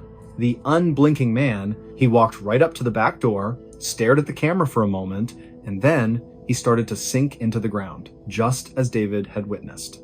David immediately called the news station, the police, and anyone else he could think of. He told his incredible story, the details perfectly preserved in his memory. He was told the same thing every time. The footage was probably edited or it was a prank. But David knew the truth. He never found out who the unblinking man was or what he wanted. Was he a supernatural entity? A strange criminal? A forgotten experiment? No one knew. And as far as David could tell, the man just continued his silent, terrifying routine, moving from house to house, always staring, always standing, always unblinking, before sinking back into the earth to wait for the next dark night. And that is where our story ends, and where the mystery remains. If you enjoyed this strange, dark, and mysterious story, please consider hitting that like button, and if you are new here, hit that subscribe button to join our community. Thank you for listening, and I hope to see you all on the next one. Hello, everybody, and welcome back to the channel. I hope you're having a strange, dark, and mysterious day, because today we are venturing into the wild, untamed vertical landscape of the Pacific Northwest. This is a story about the primal power of nature, the crushing isolation of the high peaks, and a mystery that involves 2 highly experienced climbers who reached the summit only to have the mountain itself devour them whole. This is the story of the night the mountain ate them. Before we dive into the deep end of the mysterious, do me a favor. If you enjoy this type of content, please take a second to subscribe to the channel, like this video, and let me know in the comments what city you are watching this video from. Your support helps me keep telling these strange, dark, and mysterious stories. Our story centers on Mount Rainier, the colossal, glacier-covered stratovolcano that dominates the skyline of Washington state. Rainier is magnificent, but it is also one of the deadliest peaks in the world, responsible for hundreds of climbing fatalities. The event we are focusing on took place in the late summer of 1998. Our protagonists are two men, Ethan Cole and Marcus Bell. They were not tourists, they were seasoned professionals. Ethan was a veteran mountain guide with dozens of successful ascents of Rainier. Marcus was a highly skilled search and rescue technician. They were both physically impeccable and technically brilliant. They decided to attempt a difficult, rarely used route on the mountain's eastern face, a punishing, technical climb known for its deep crevasses and volatile weather. They planned a 4-day expedition, fully stocked with emergency supplies, satellite phones, and specialized mountaineering gear. Their objective was not just the summit, but to test a new geological sensor for the National Park Service. They departed on a Thursday morning, leaving their itinerary and coordinates with the park's ranger station. For the first 3 days, the climb went perfectly. The weather was clear, the ice was solid, and the men were making excellent time. Their scheduled check-ins with the ranger station were routine and cheerful. On Sunday morning, the 4th day, the weather changed dramatically. A sudden, unexpected storm rolled in, a ferocious whiteout blizzard that dropped visibility to zero and sent temperatures plummeting. The last satellite phone call came in at exactly 10:05 a.m. Ethan's voice was strained, but calm. Ranger Base, this is Cole. We've reached the summit. We are logging the sensor data now. The storm hit fast. Visibility is zero. Winds are 60 knots. We are establishing the emergency summit anchor and beginning descent immediately. We'll check in at Camp Muir in 8 hours. Copy that, Cole, the ranger responded. Be safe. Get off that mountain. That was the last time anyone spoke to Ethan Cole or Marcus Bell. 8 hours passed. No check-in at Camp Muir. 12 hours passed. No call. 24 hours passed. The storm raged relentlessly. On Monday morning, when the storm finally broke, revealing a clear, brutal blue sky, the largest search and rescue operation in the history of Mount Rainier was launched. Dozens of teams, helicopters, and specialized radar equipment scoured the summit area. The conditions were perfect for spotting anything. The snow was fresh and the visibility was unlimited. The search teams expected to find one of two things: the men's emergency anchor and their bodies encased in ice, or a debris field indicating a fall down the face. They found neither. After 3 agonizing days of searching, the team found the evidence, and it was the most baffling result imaginable. They located the summit anchor, a heavy, steel climbing stake planted exactly where Ethan had reported, just 50 feet below the true summit cornice. The anchor was secure, and the rope attached to it had been meticulously cut, not broken, suggesting the men had finished their task and started their descent. Following the rope track, they found the men's packs. The 2 large, brightly colored climbing backpacks were discovered neatly stacked, resting on a flat slab of rock near the edge of a small crevasse. The packs were full, containing food, extra clothing, and emergency beacons. Everything was there. But the men were gone. The most chilling discovery was made inside the packs. Attached to the harness of Ethan's pack was a waterproof nylon pouch. Inside, they found the last remaining piece of evidence, the digital camera used to record their climb, along with the prototype geological sensor. The sensor data was logged perfectly, recording the precise moment they reached the summit.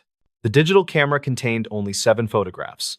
The first 6 were perfectly normal shots of the ascent, showing happy, confident men against stunning vistas.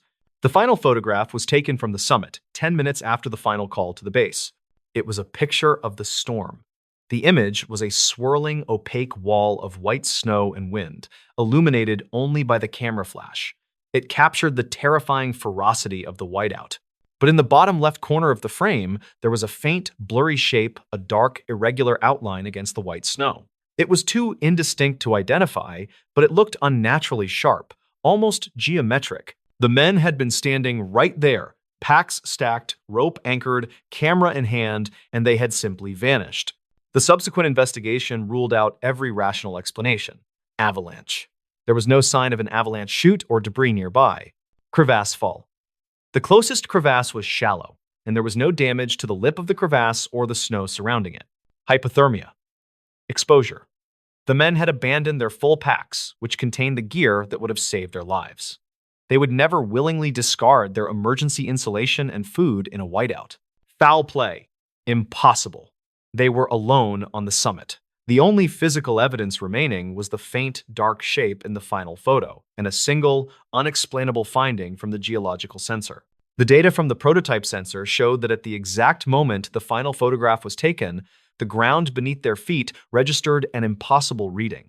A sudden, massive spike in low-frequency seismic activity, not caused by an earthquake, but by something vibrating with immense power, a deep, resonant thrum that lasted only 3 seconds. The initial theory was that the men had encountered some kind of deep, hidden vent or gas pocket, and the sudden release of volatile gases caused them to lose consciousness and wander away. But this was quickly dismissed as scientifically unsound. The mountain ranger who had taken the final call, a man named Deputy Miller, was particularly haunted by the disappearance. He couldn't shake the feeling that the mountain hadn't merely killed them, it had consumed them. Years later, Deputy Miller was on patrol in the same region, dealing with an unrelated hiker accident when he was forced to spend the night in a rudimentary emergency shelter located a few thousand feet below the summit. It was a cold, clear night, and the mountain was utterly silent. Miller was drifting off to sleep when he heard a sound, a soft, metallic clink coming from directly outside the shelter. It sounded exactly like the small carabiner of a climbing rope hitting a rock. Miller immediately went outside, his flashlight raised. The snow was undisturbed. But as he scanned the steep rock face, the beam of his flashlight caught something clinging to the ice, about 50 feet up. It was a small object, frozen into the ice of the mountain. Miller spent an hour carefully climbing up to the spot. He chipped the object free and brought it down to the shelter. It was an old, tarnished silver locket. It didn't belong to either of the missing climbers, but it was undoubtedly a personal, sentimental item. As Miller held the locket, he saw that it was scratched and warped, as if it had been subjected to immense pressure. He managed to pry it open. Inside were 2 tiny, faded photographs, one of a young woman and one of a small child. And etched into the silver of the locket's interior, barely visible, was a series of tiny, repeating symbols, the complex fractal pattern that had also been seen on the object dug up in Siberia, and the one engraved on the monolith in the Challenger Deep. As soon as Miller touched the symbols, he heard the sound again, not the clink of the carabiner, but the deep, low, tectonic thrum that the men's sensor had recorded on the summit. The sound was not external, it was vibrating in the core of the locket. Deputy Miller immediately realized the chilling implication. The mountain itself was not just rock and ice, it was a shell, and the tremor was the sound of something immense and ancient shifting beneath the surface. The men, at the moment of their success, had stood on a temporary gateway, and the mountain had simply pulled them inside, taking their locket as a payment or a token. Miller returned the next day with a team, but the patch of ice where he had found the locket was gone, replaced by fresh snow. He never revealed the existence of the locket or the terrifying vibration. He knew the mountain had simply given him a warning, and he was wise enough to heed it. To this day, the case of Ethan Cole and Marcus Bell remains officially classified as disappearance in extreme conditions. But the climbers who frequent the eastern face of Mount Rainier know the truth. They speak of certain nights on the summit when the stars are too bright and the ground feels strangely hollow.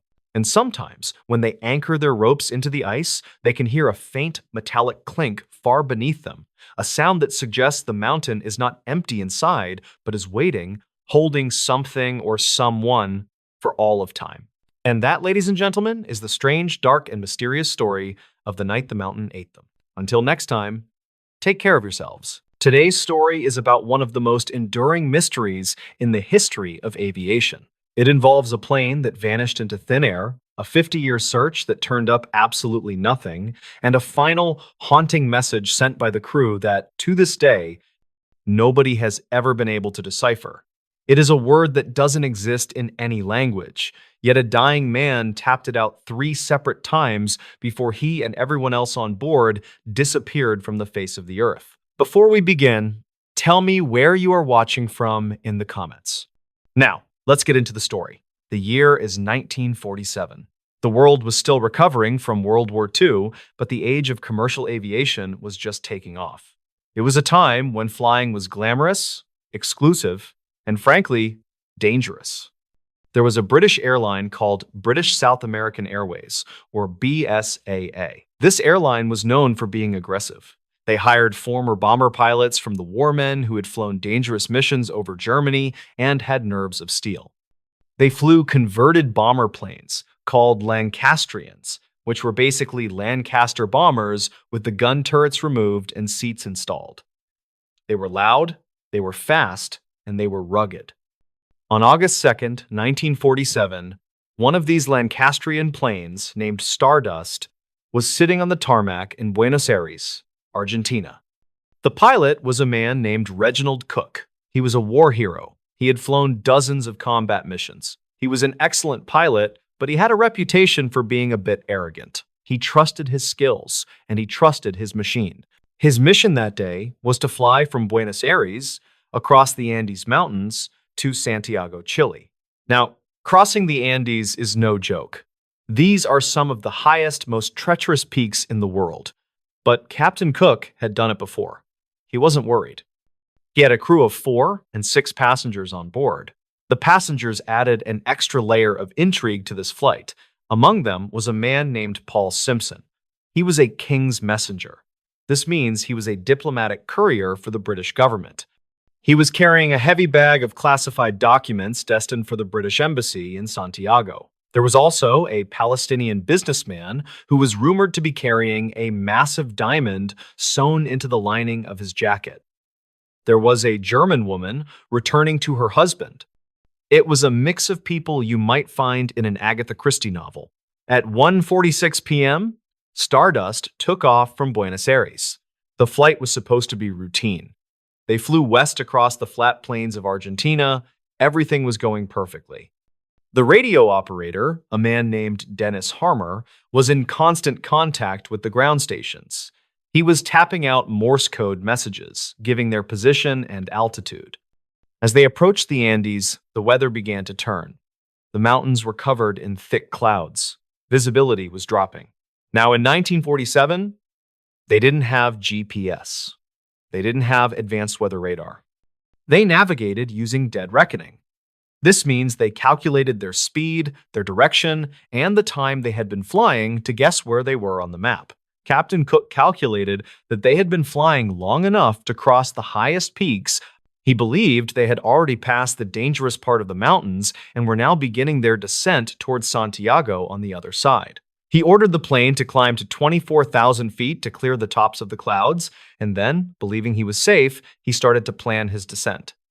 At 5:41 p.m., just 4 minutes before they were scheduled to land, the radio operator, Dennis Harmer, sent a message to the control tower in Santiago. It was a standard message in Morse code, ETA Santiago 1745. This meant they expected to arrive in 4 minutes. The radio operator at the airport in Santiago acknowledged the message. He was waiting for the plane to break through the clouds and land. But then, seconds later, the Morse code clicked again. It came in fast and loud. Dennis Harmer tapped out a single word, STENDEC. Stendek.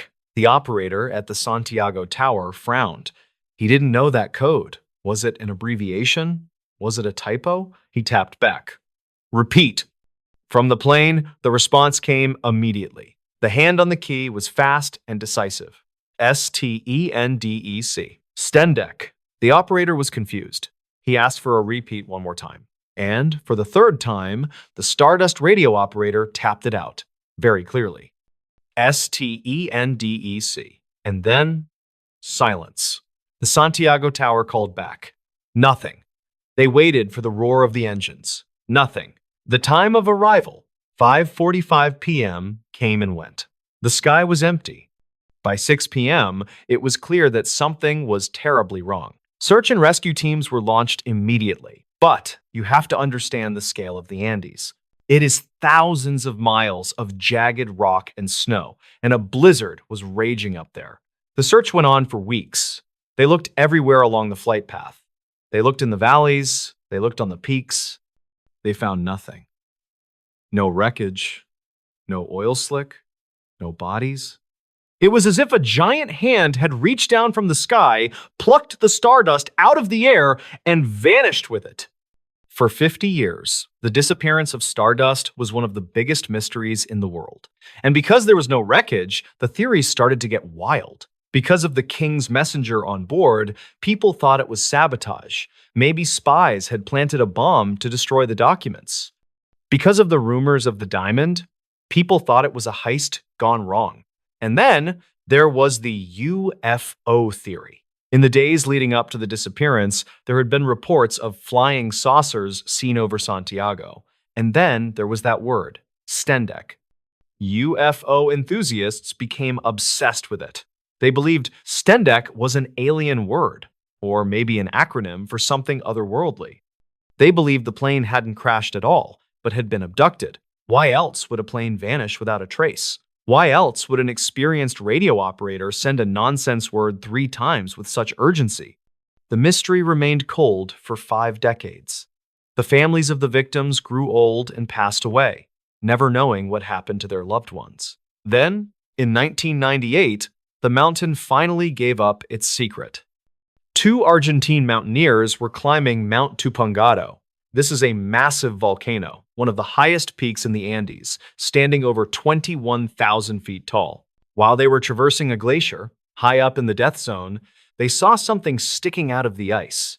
It was a piece of metal. It looked like an engine part. They went closer. They found a piece of twisted fuselage. And on the metal, they saw a stamp, Rolls-Royce. They had found the stardust, or rather, the glacier had spat it out. It turns out the plane had crashed high up on the mountain, and for 50 years, the wreckage had been slowly grinding its way down inside the glacier, hidden under hundreds of feet of ice, until it finally emerged at the bottom. When investigators arrived, they were finally able to piece together what happened, and the answer was not aliens. It was something much more terrifying because it is an invisible killer that pilots deal with every day. It is called the jet stream.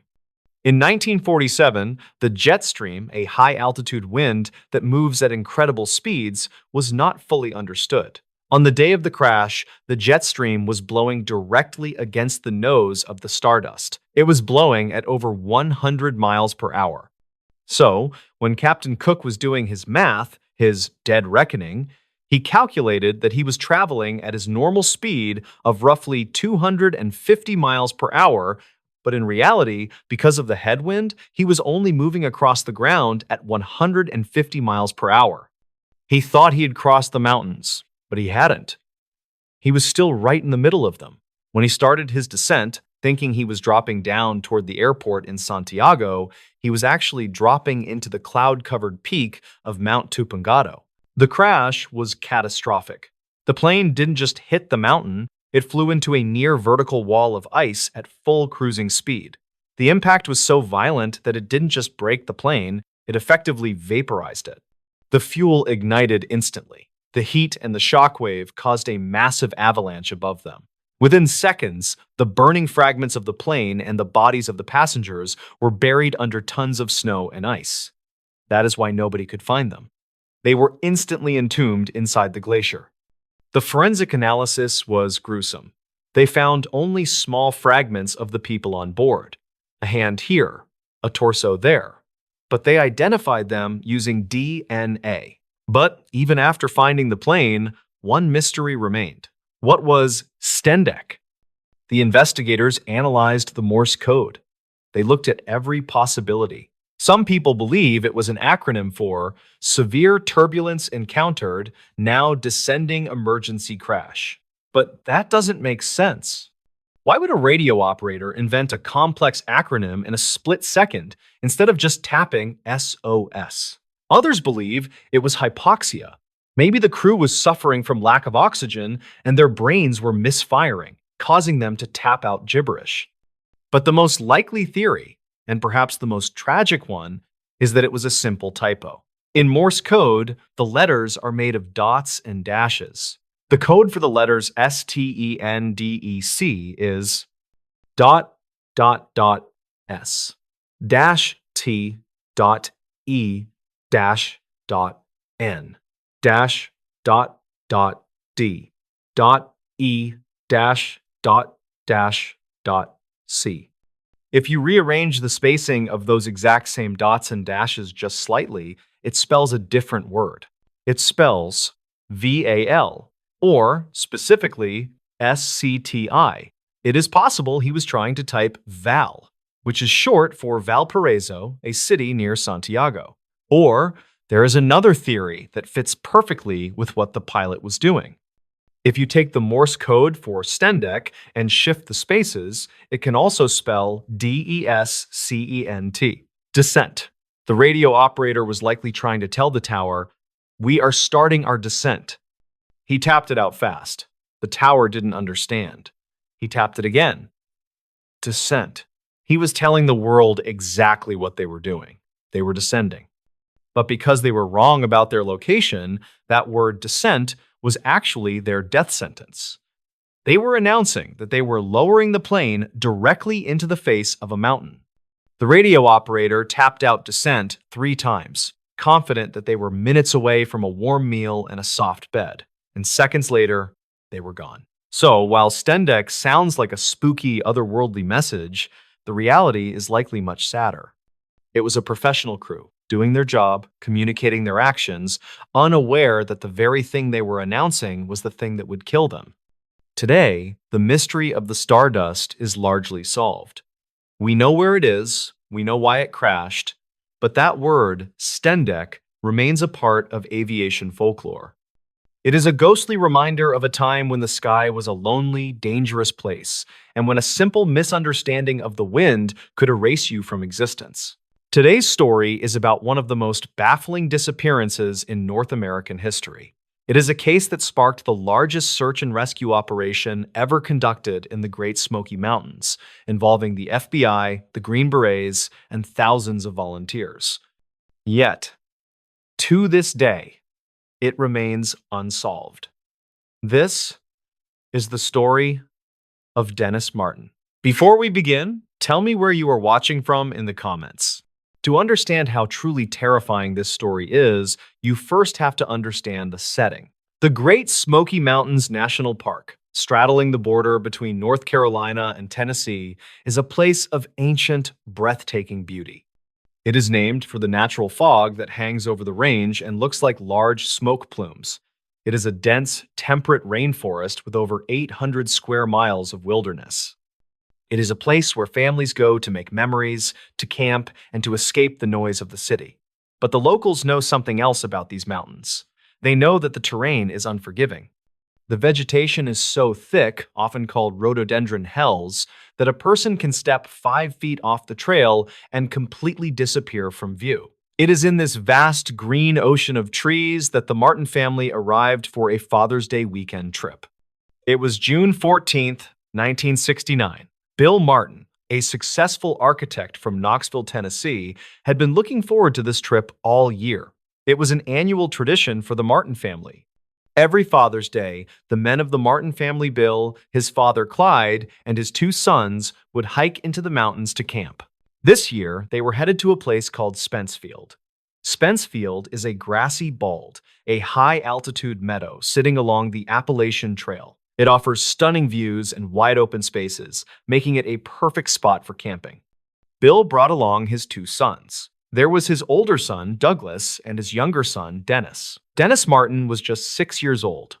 He was a cute kid, a little small for his age, with a mop of dark hair and an adventurous spirit.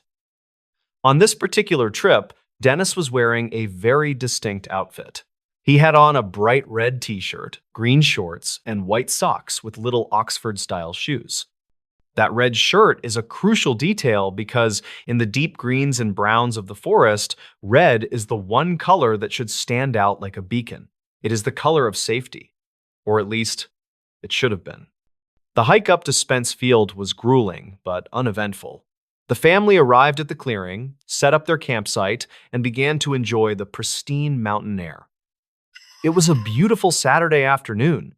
The sun was shining, the birds were singing, and the atmosphere was relaxed. There were other families up there too. In fact, another family, the Martins' friends, were camped nearby with their own 2 young sons. So, you had a group of 4 young boys running around the meadow, playing tag, and burning off energy while the fathers sat on the grass, chatting and keeping a casual eye on them. As the afternoon sun began to dip lower, casting long shadows across the grass, the boys decided they wanted to play a prank on the adults. You know how kids are. They love the thrill of the jump scare. The plan was simple. The adults were sitting in a loose circle talking. The four boys would split up, sneak around the perimeter of the clearing, hide in the bushes, and then, on a silent signal, they would all jump out at once and scream to startle their dads. Because Dennis was the youngest, and because he was wearing that bright red shirt, the older boys told him he needed to hide separately so he would not give away their position. The three older boys went one way, creeping to the left. Dennis, eager to play his part perfectly, went the other way. He trotted off alone toward a patch of dense brush on the edge of the forest. Bill Martin watched his son go. He saw the flash of the bright red shirt as Dennis ducked behind a large bush. Bill smiled, knowing exactly what the kids were up to. He leaned back, ready to play along, ready to act surprised when the boys jumped out. He watched the bush where Dennis was hiding. He was only about 20 or 30 feet away. It was close. Close enough to throw a baseball. Close enough to hear a twig snap. A few minutes passed. The tension built in that playful way children love. Then, the signal was given. Boom. From the left side of the clearing, the three older boys burst out of the bushes, screaming and laughing. The fathers jumped, feigning shock, laughing along with the kids. It was a chaotic, happy moment of family fun. But Bill Martin was not looking at the three boys. He was looking to his right. He was looking at the bush where Dennis had hidden. He was waiting for his 6-year-old to jump out and join the fun. But Dennis did not jump out. The laughter of the other boys died down. They looked around, breathless and smiling. "Where's Dennis?" one of them asked. Bill stood up. He felt a tiny prick of annoyance, thinking maybe Dennis had misunderstood the plan or was just being shy. "Dennis?" he called out. "Okay, buddy, you got us. You can come out now." There was no answer, just the sound of the wind moving through the tall grass of Spence Field. Bill walked over to the bush. He expected to see his son crouch down, giggling, hand over his mouth.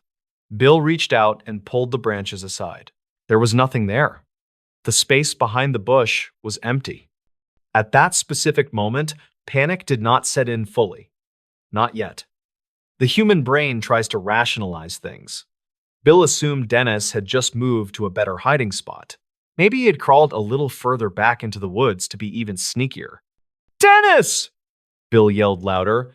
"Come on out!" Bill stepped past the bush and entered the tree line. He walked 10 yards, then 20 yards. He scanned the woods. The trees were dense here, the undergrowth thick with rhododendrons and mountain laurel. "Dennis!" Silence. Bill turned back to the other adults. The look on his face had changed. The other fathers saw it immediately, that sudden, sharp transition from relaxation to alertness. They all stood up.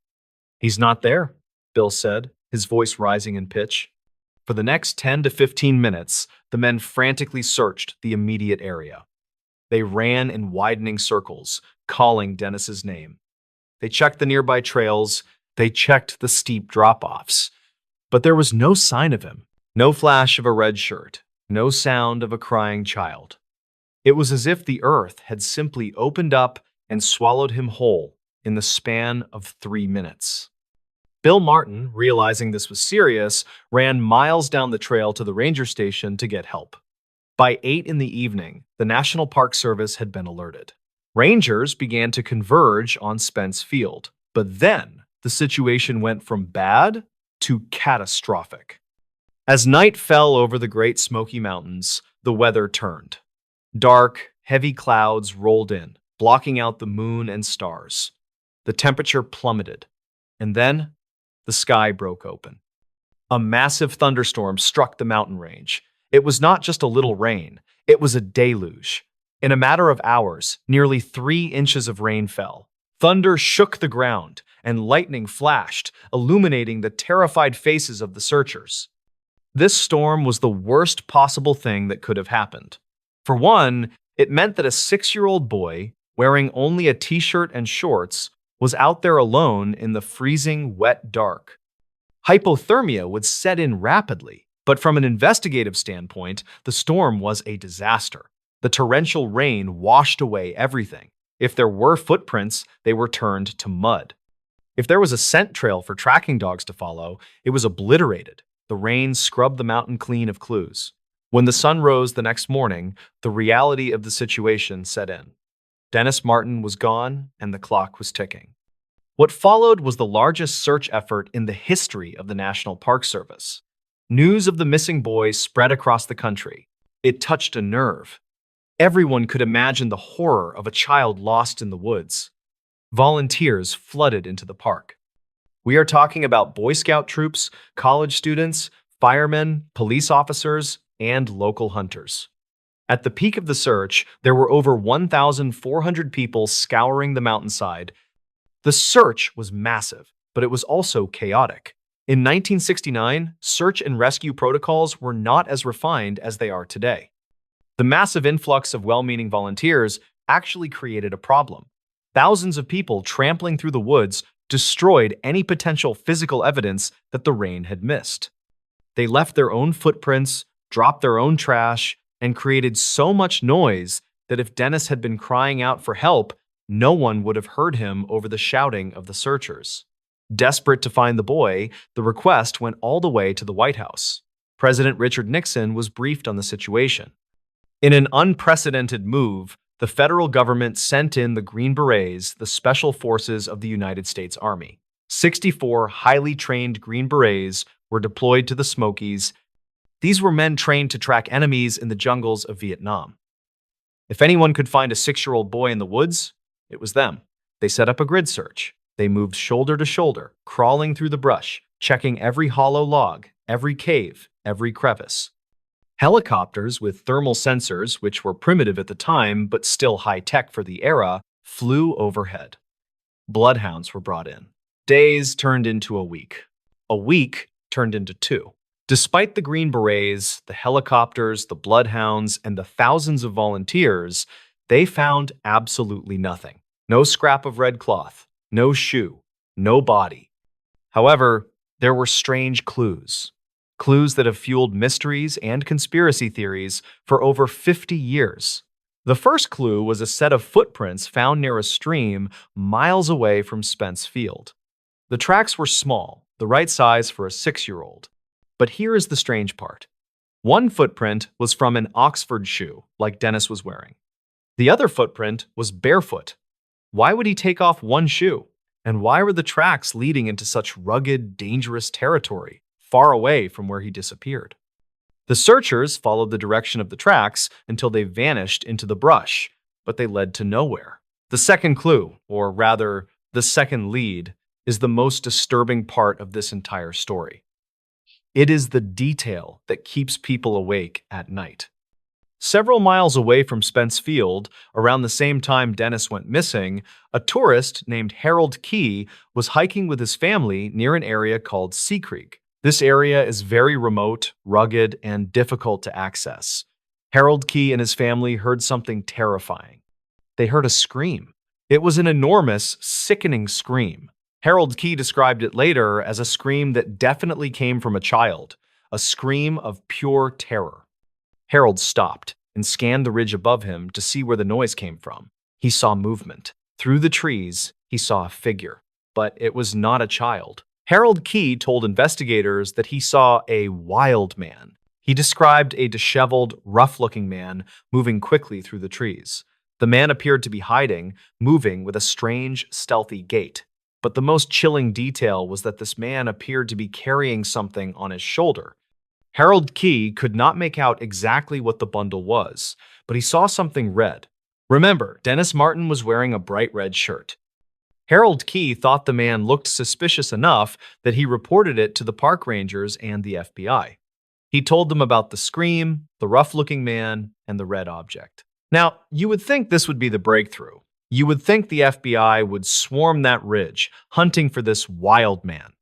But that is not what happened. The FBI and the Park Service authorities determined that the sighting was too far away from Spence Field to be relevant. They calculated the distance and the ruggedness of the terrain and decided that a 6-year-old boy could not have traveled that far in the time between his disappearance and when Harold Key heard the scream. They concluded that there was no way the two events were connected. They dismissed the lead. Years later, however, expert trackers and hikers have disputed this dismissal. They argue that if Dennis had been abducted, if someone had grabbed him the moment he stepped behind that bush, the kidnapper could have moved quickly. Or perhaps Dennis, fueled by the adrenaline of panic, had run much faster and further than anyone estimated. But the authorities kept the Harold Key sighting quiet for a long time. It was not until much later, through Freedom of Information Act requests and leaked documents, that the public learned the full extent of this sighting.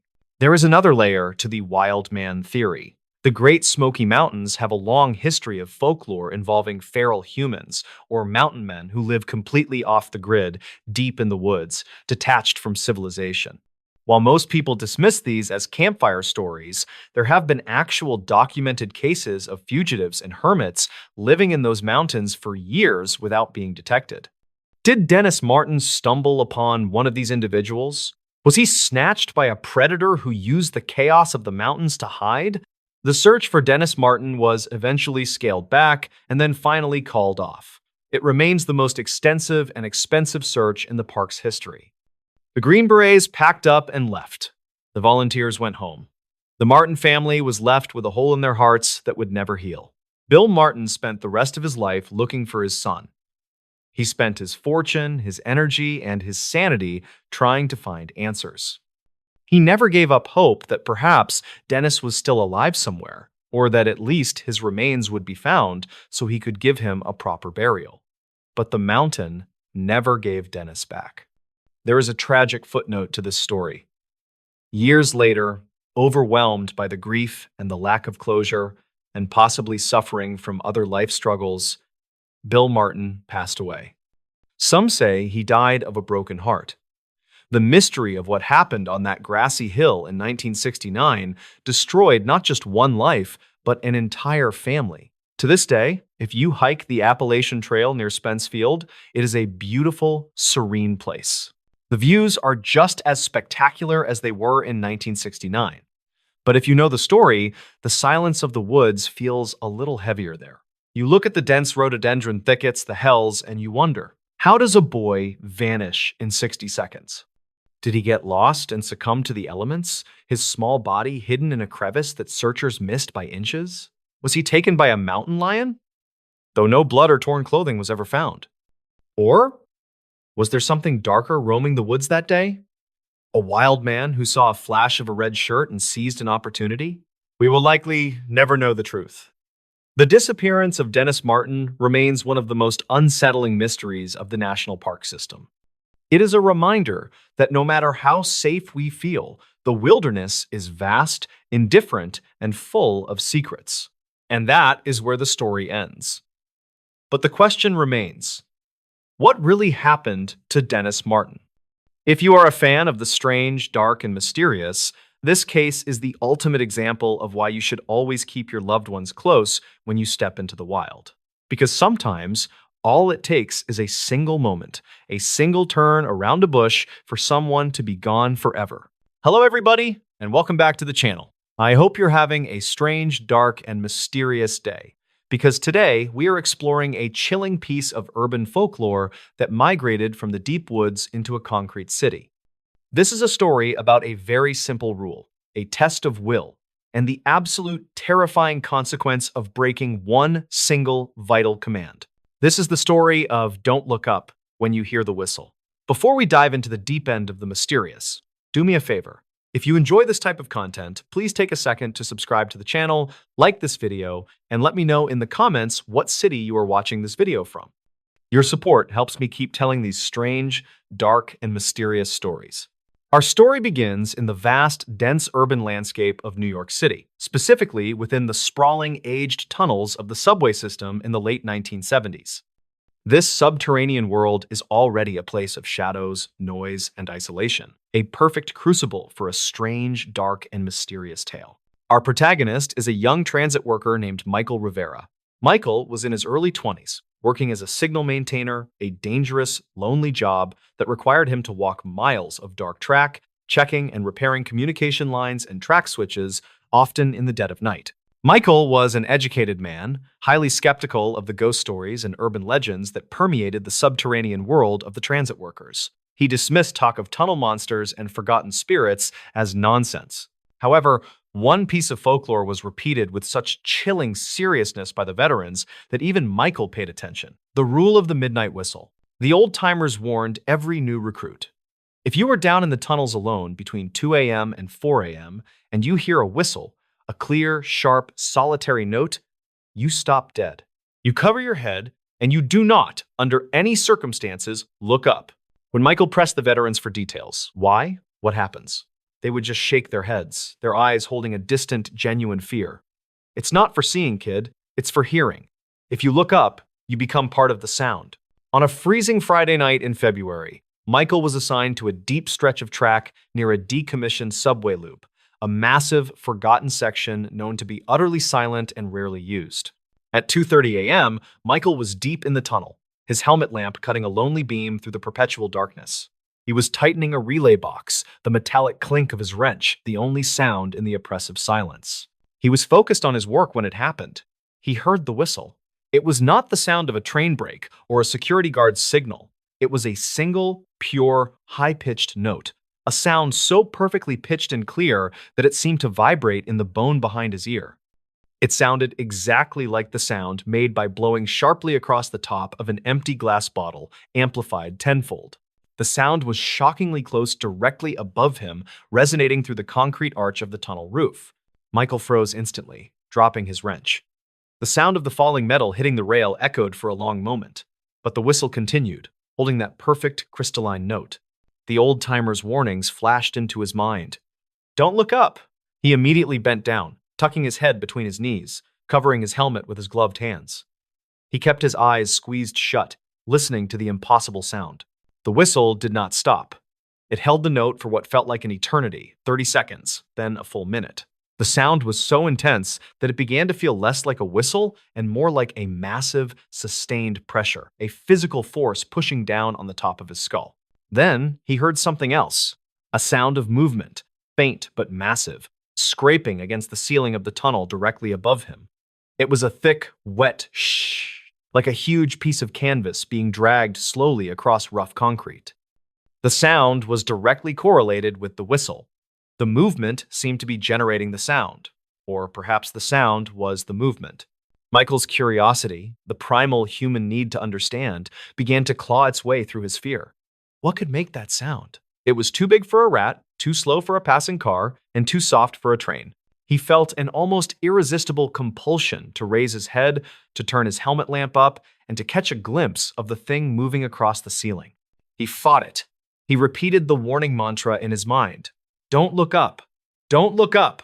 Finally, after what he calculated was almost 3 full minutes, the scraping sound and the whistle note abruptly stopped. The silence that followed was total and profound, broken only by Michael's frantic, shallow breathing.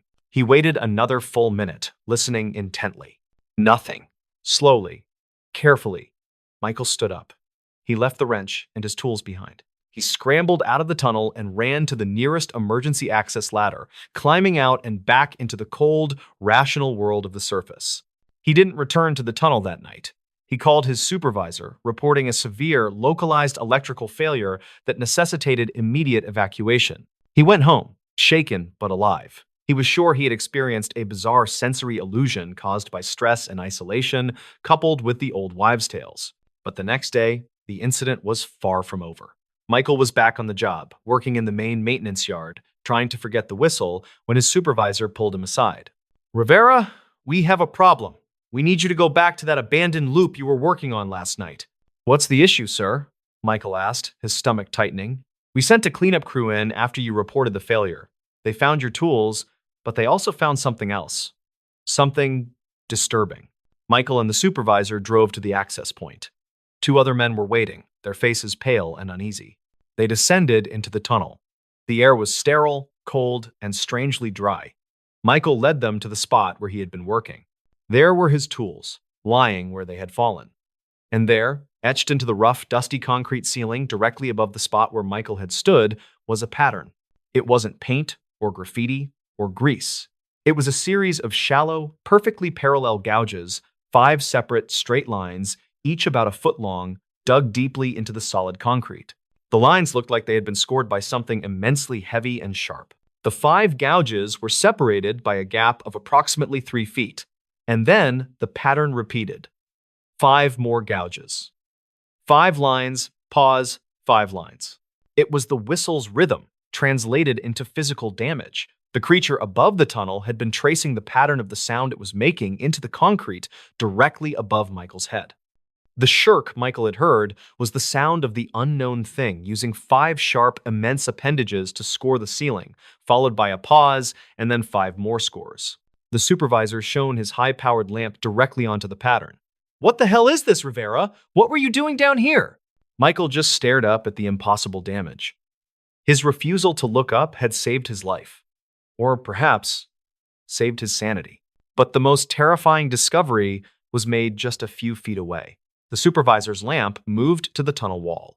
And there, written in a thick, wet-looking reddish-brown fluid, was a single, crudely drawn symbol.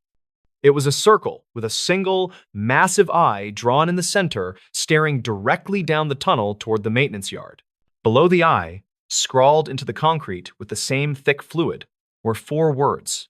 They were written in perfect, clear English, and they were addressed directly to Michael. The message read, "We heard you breathing."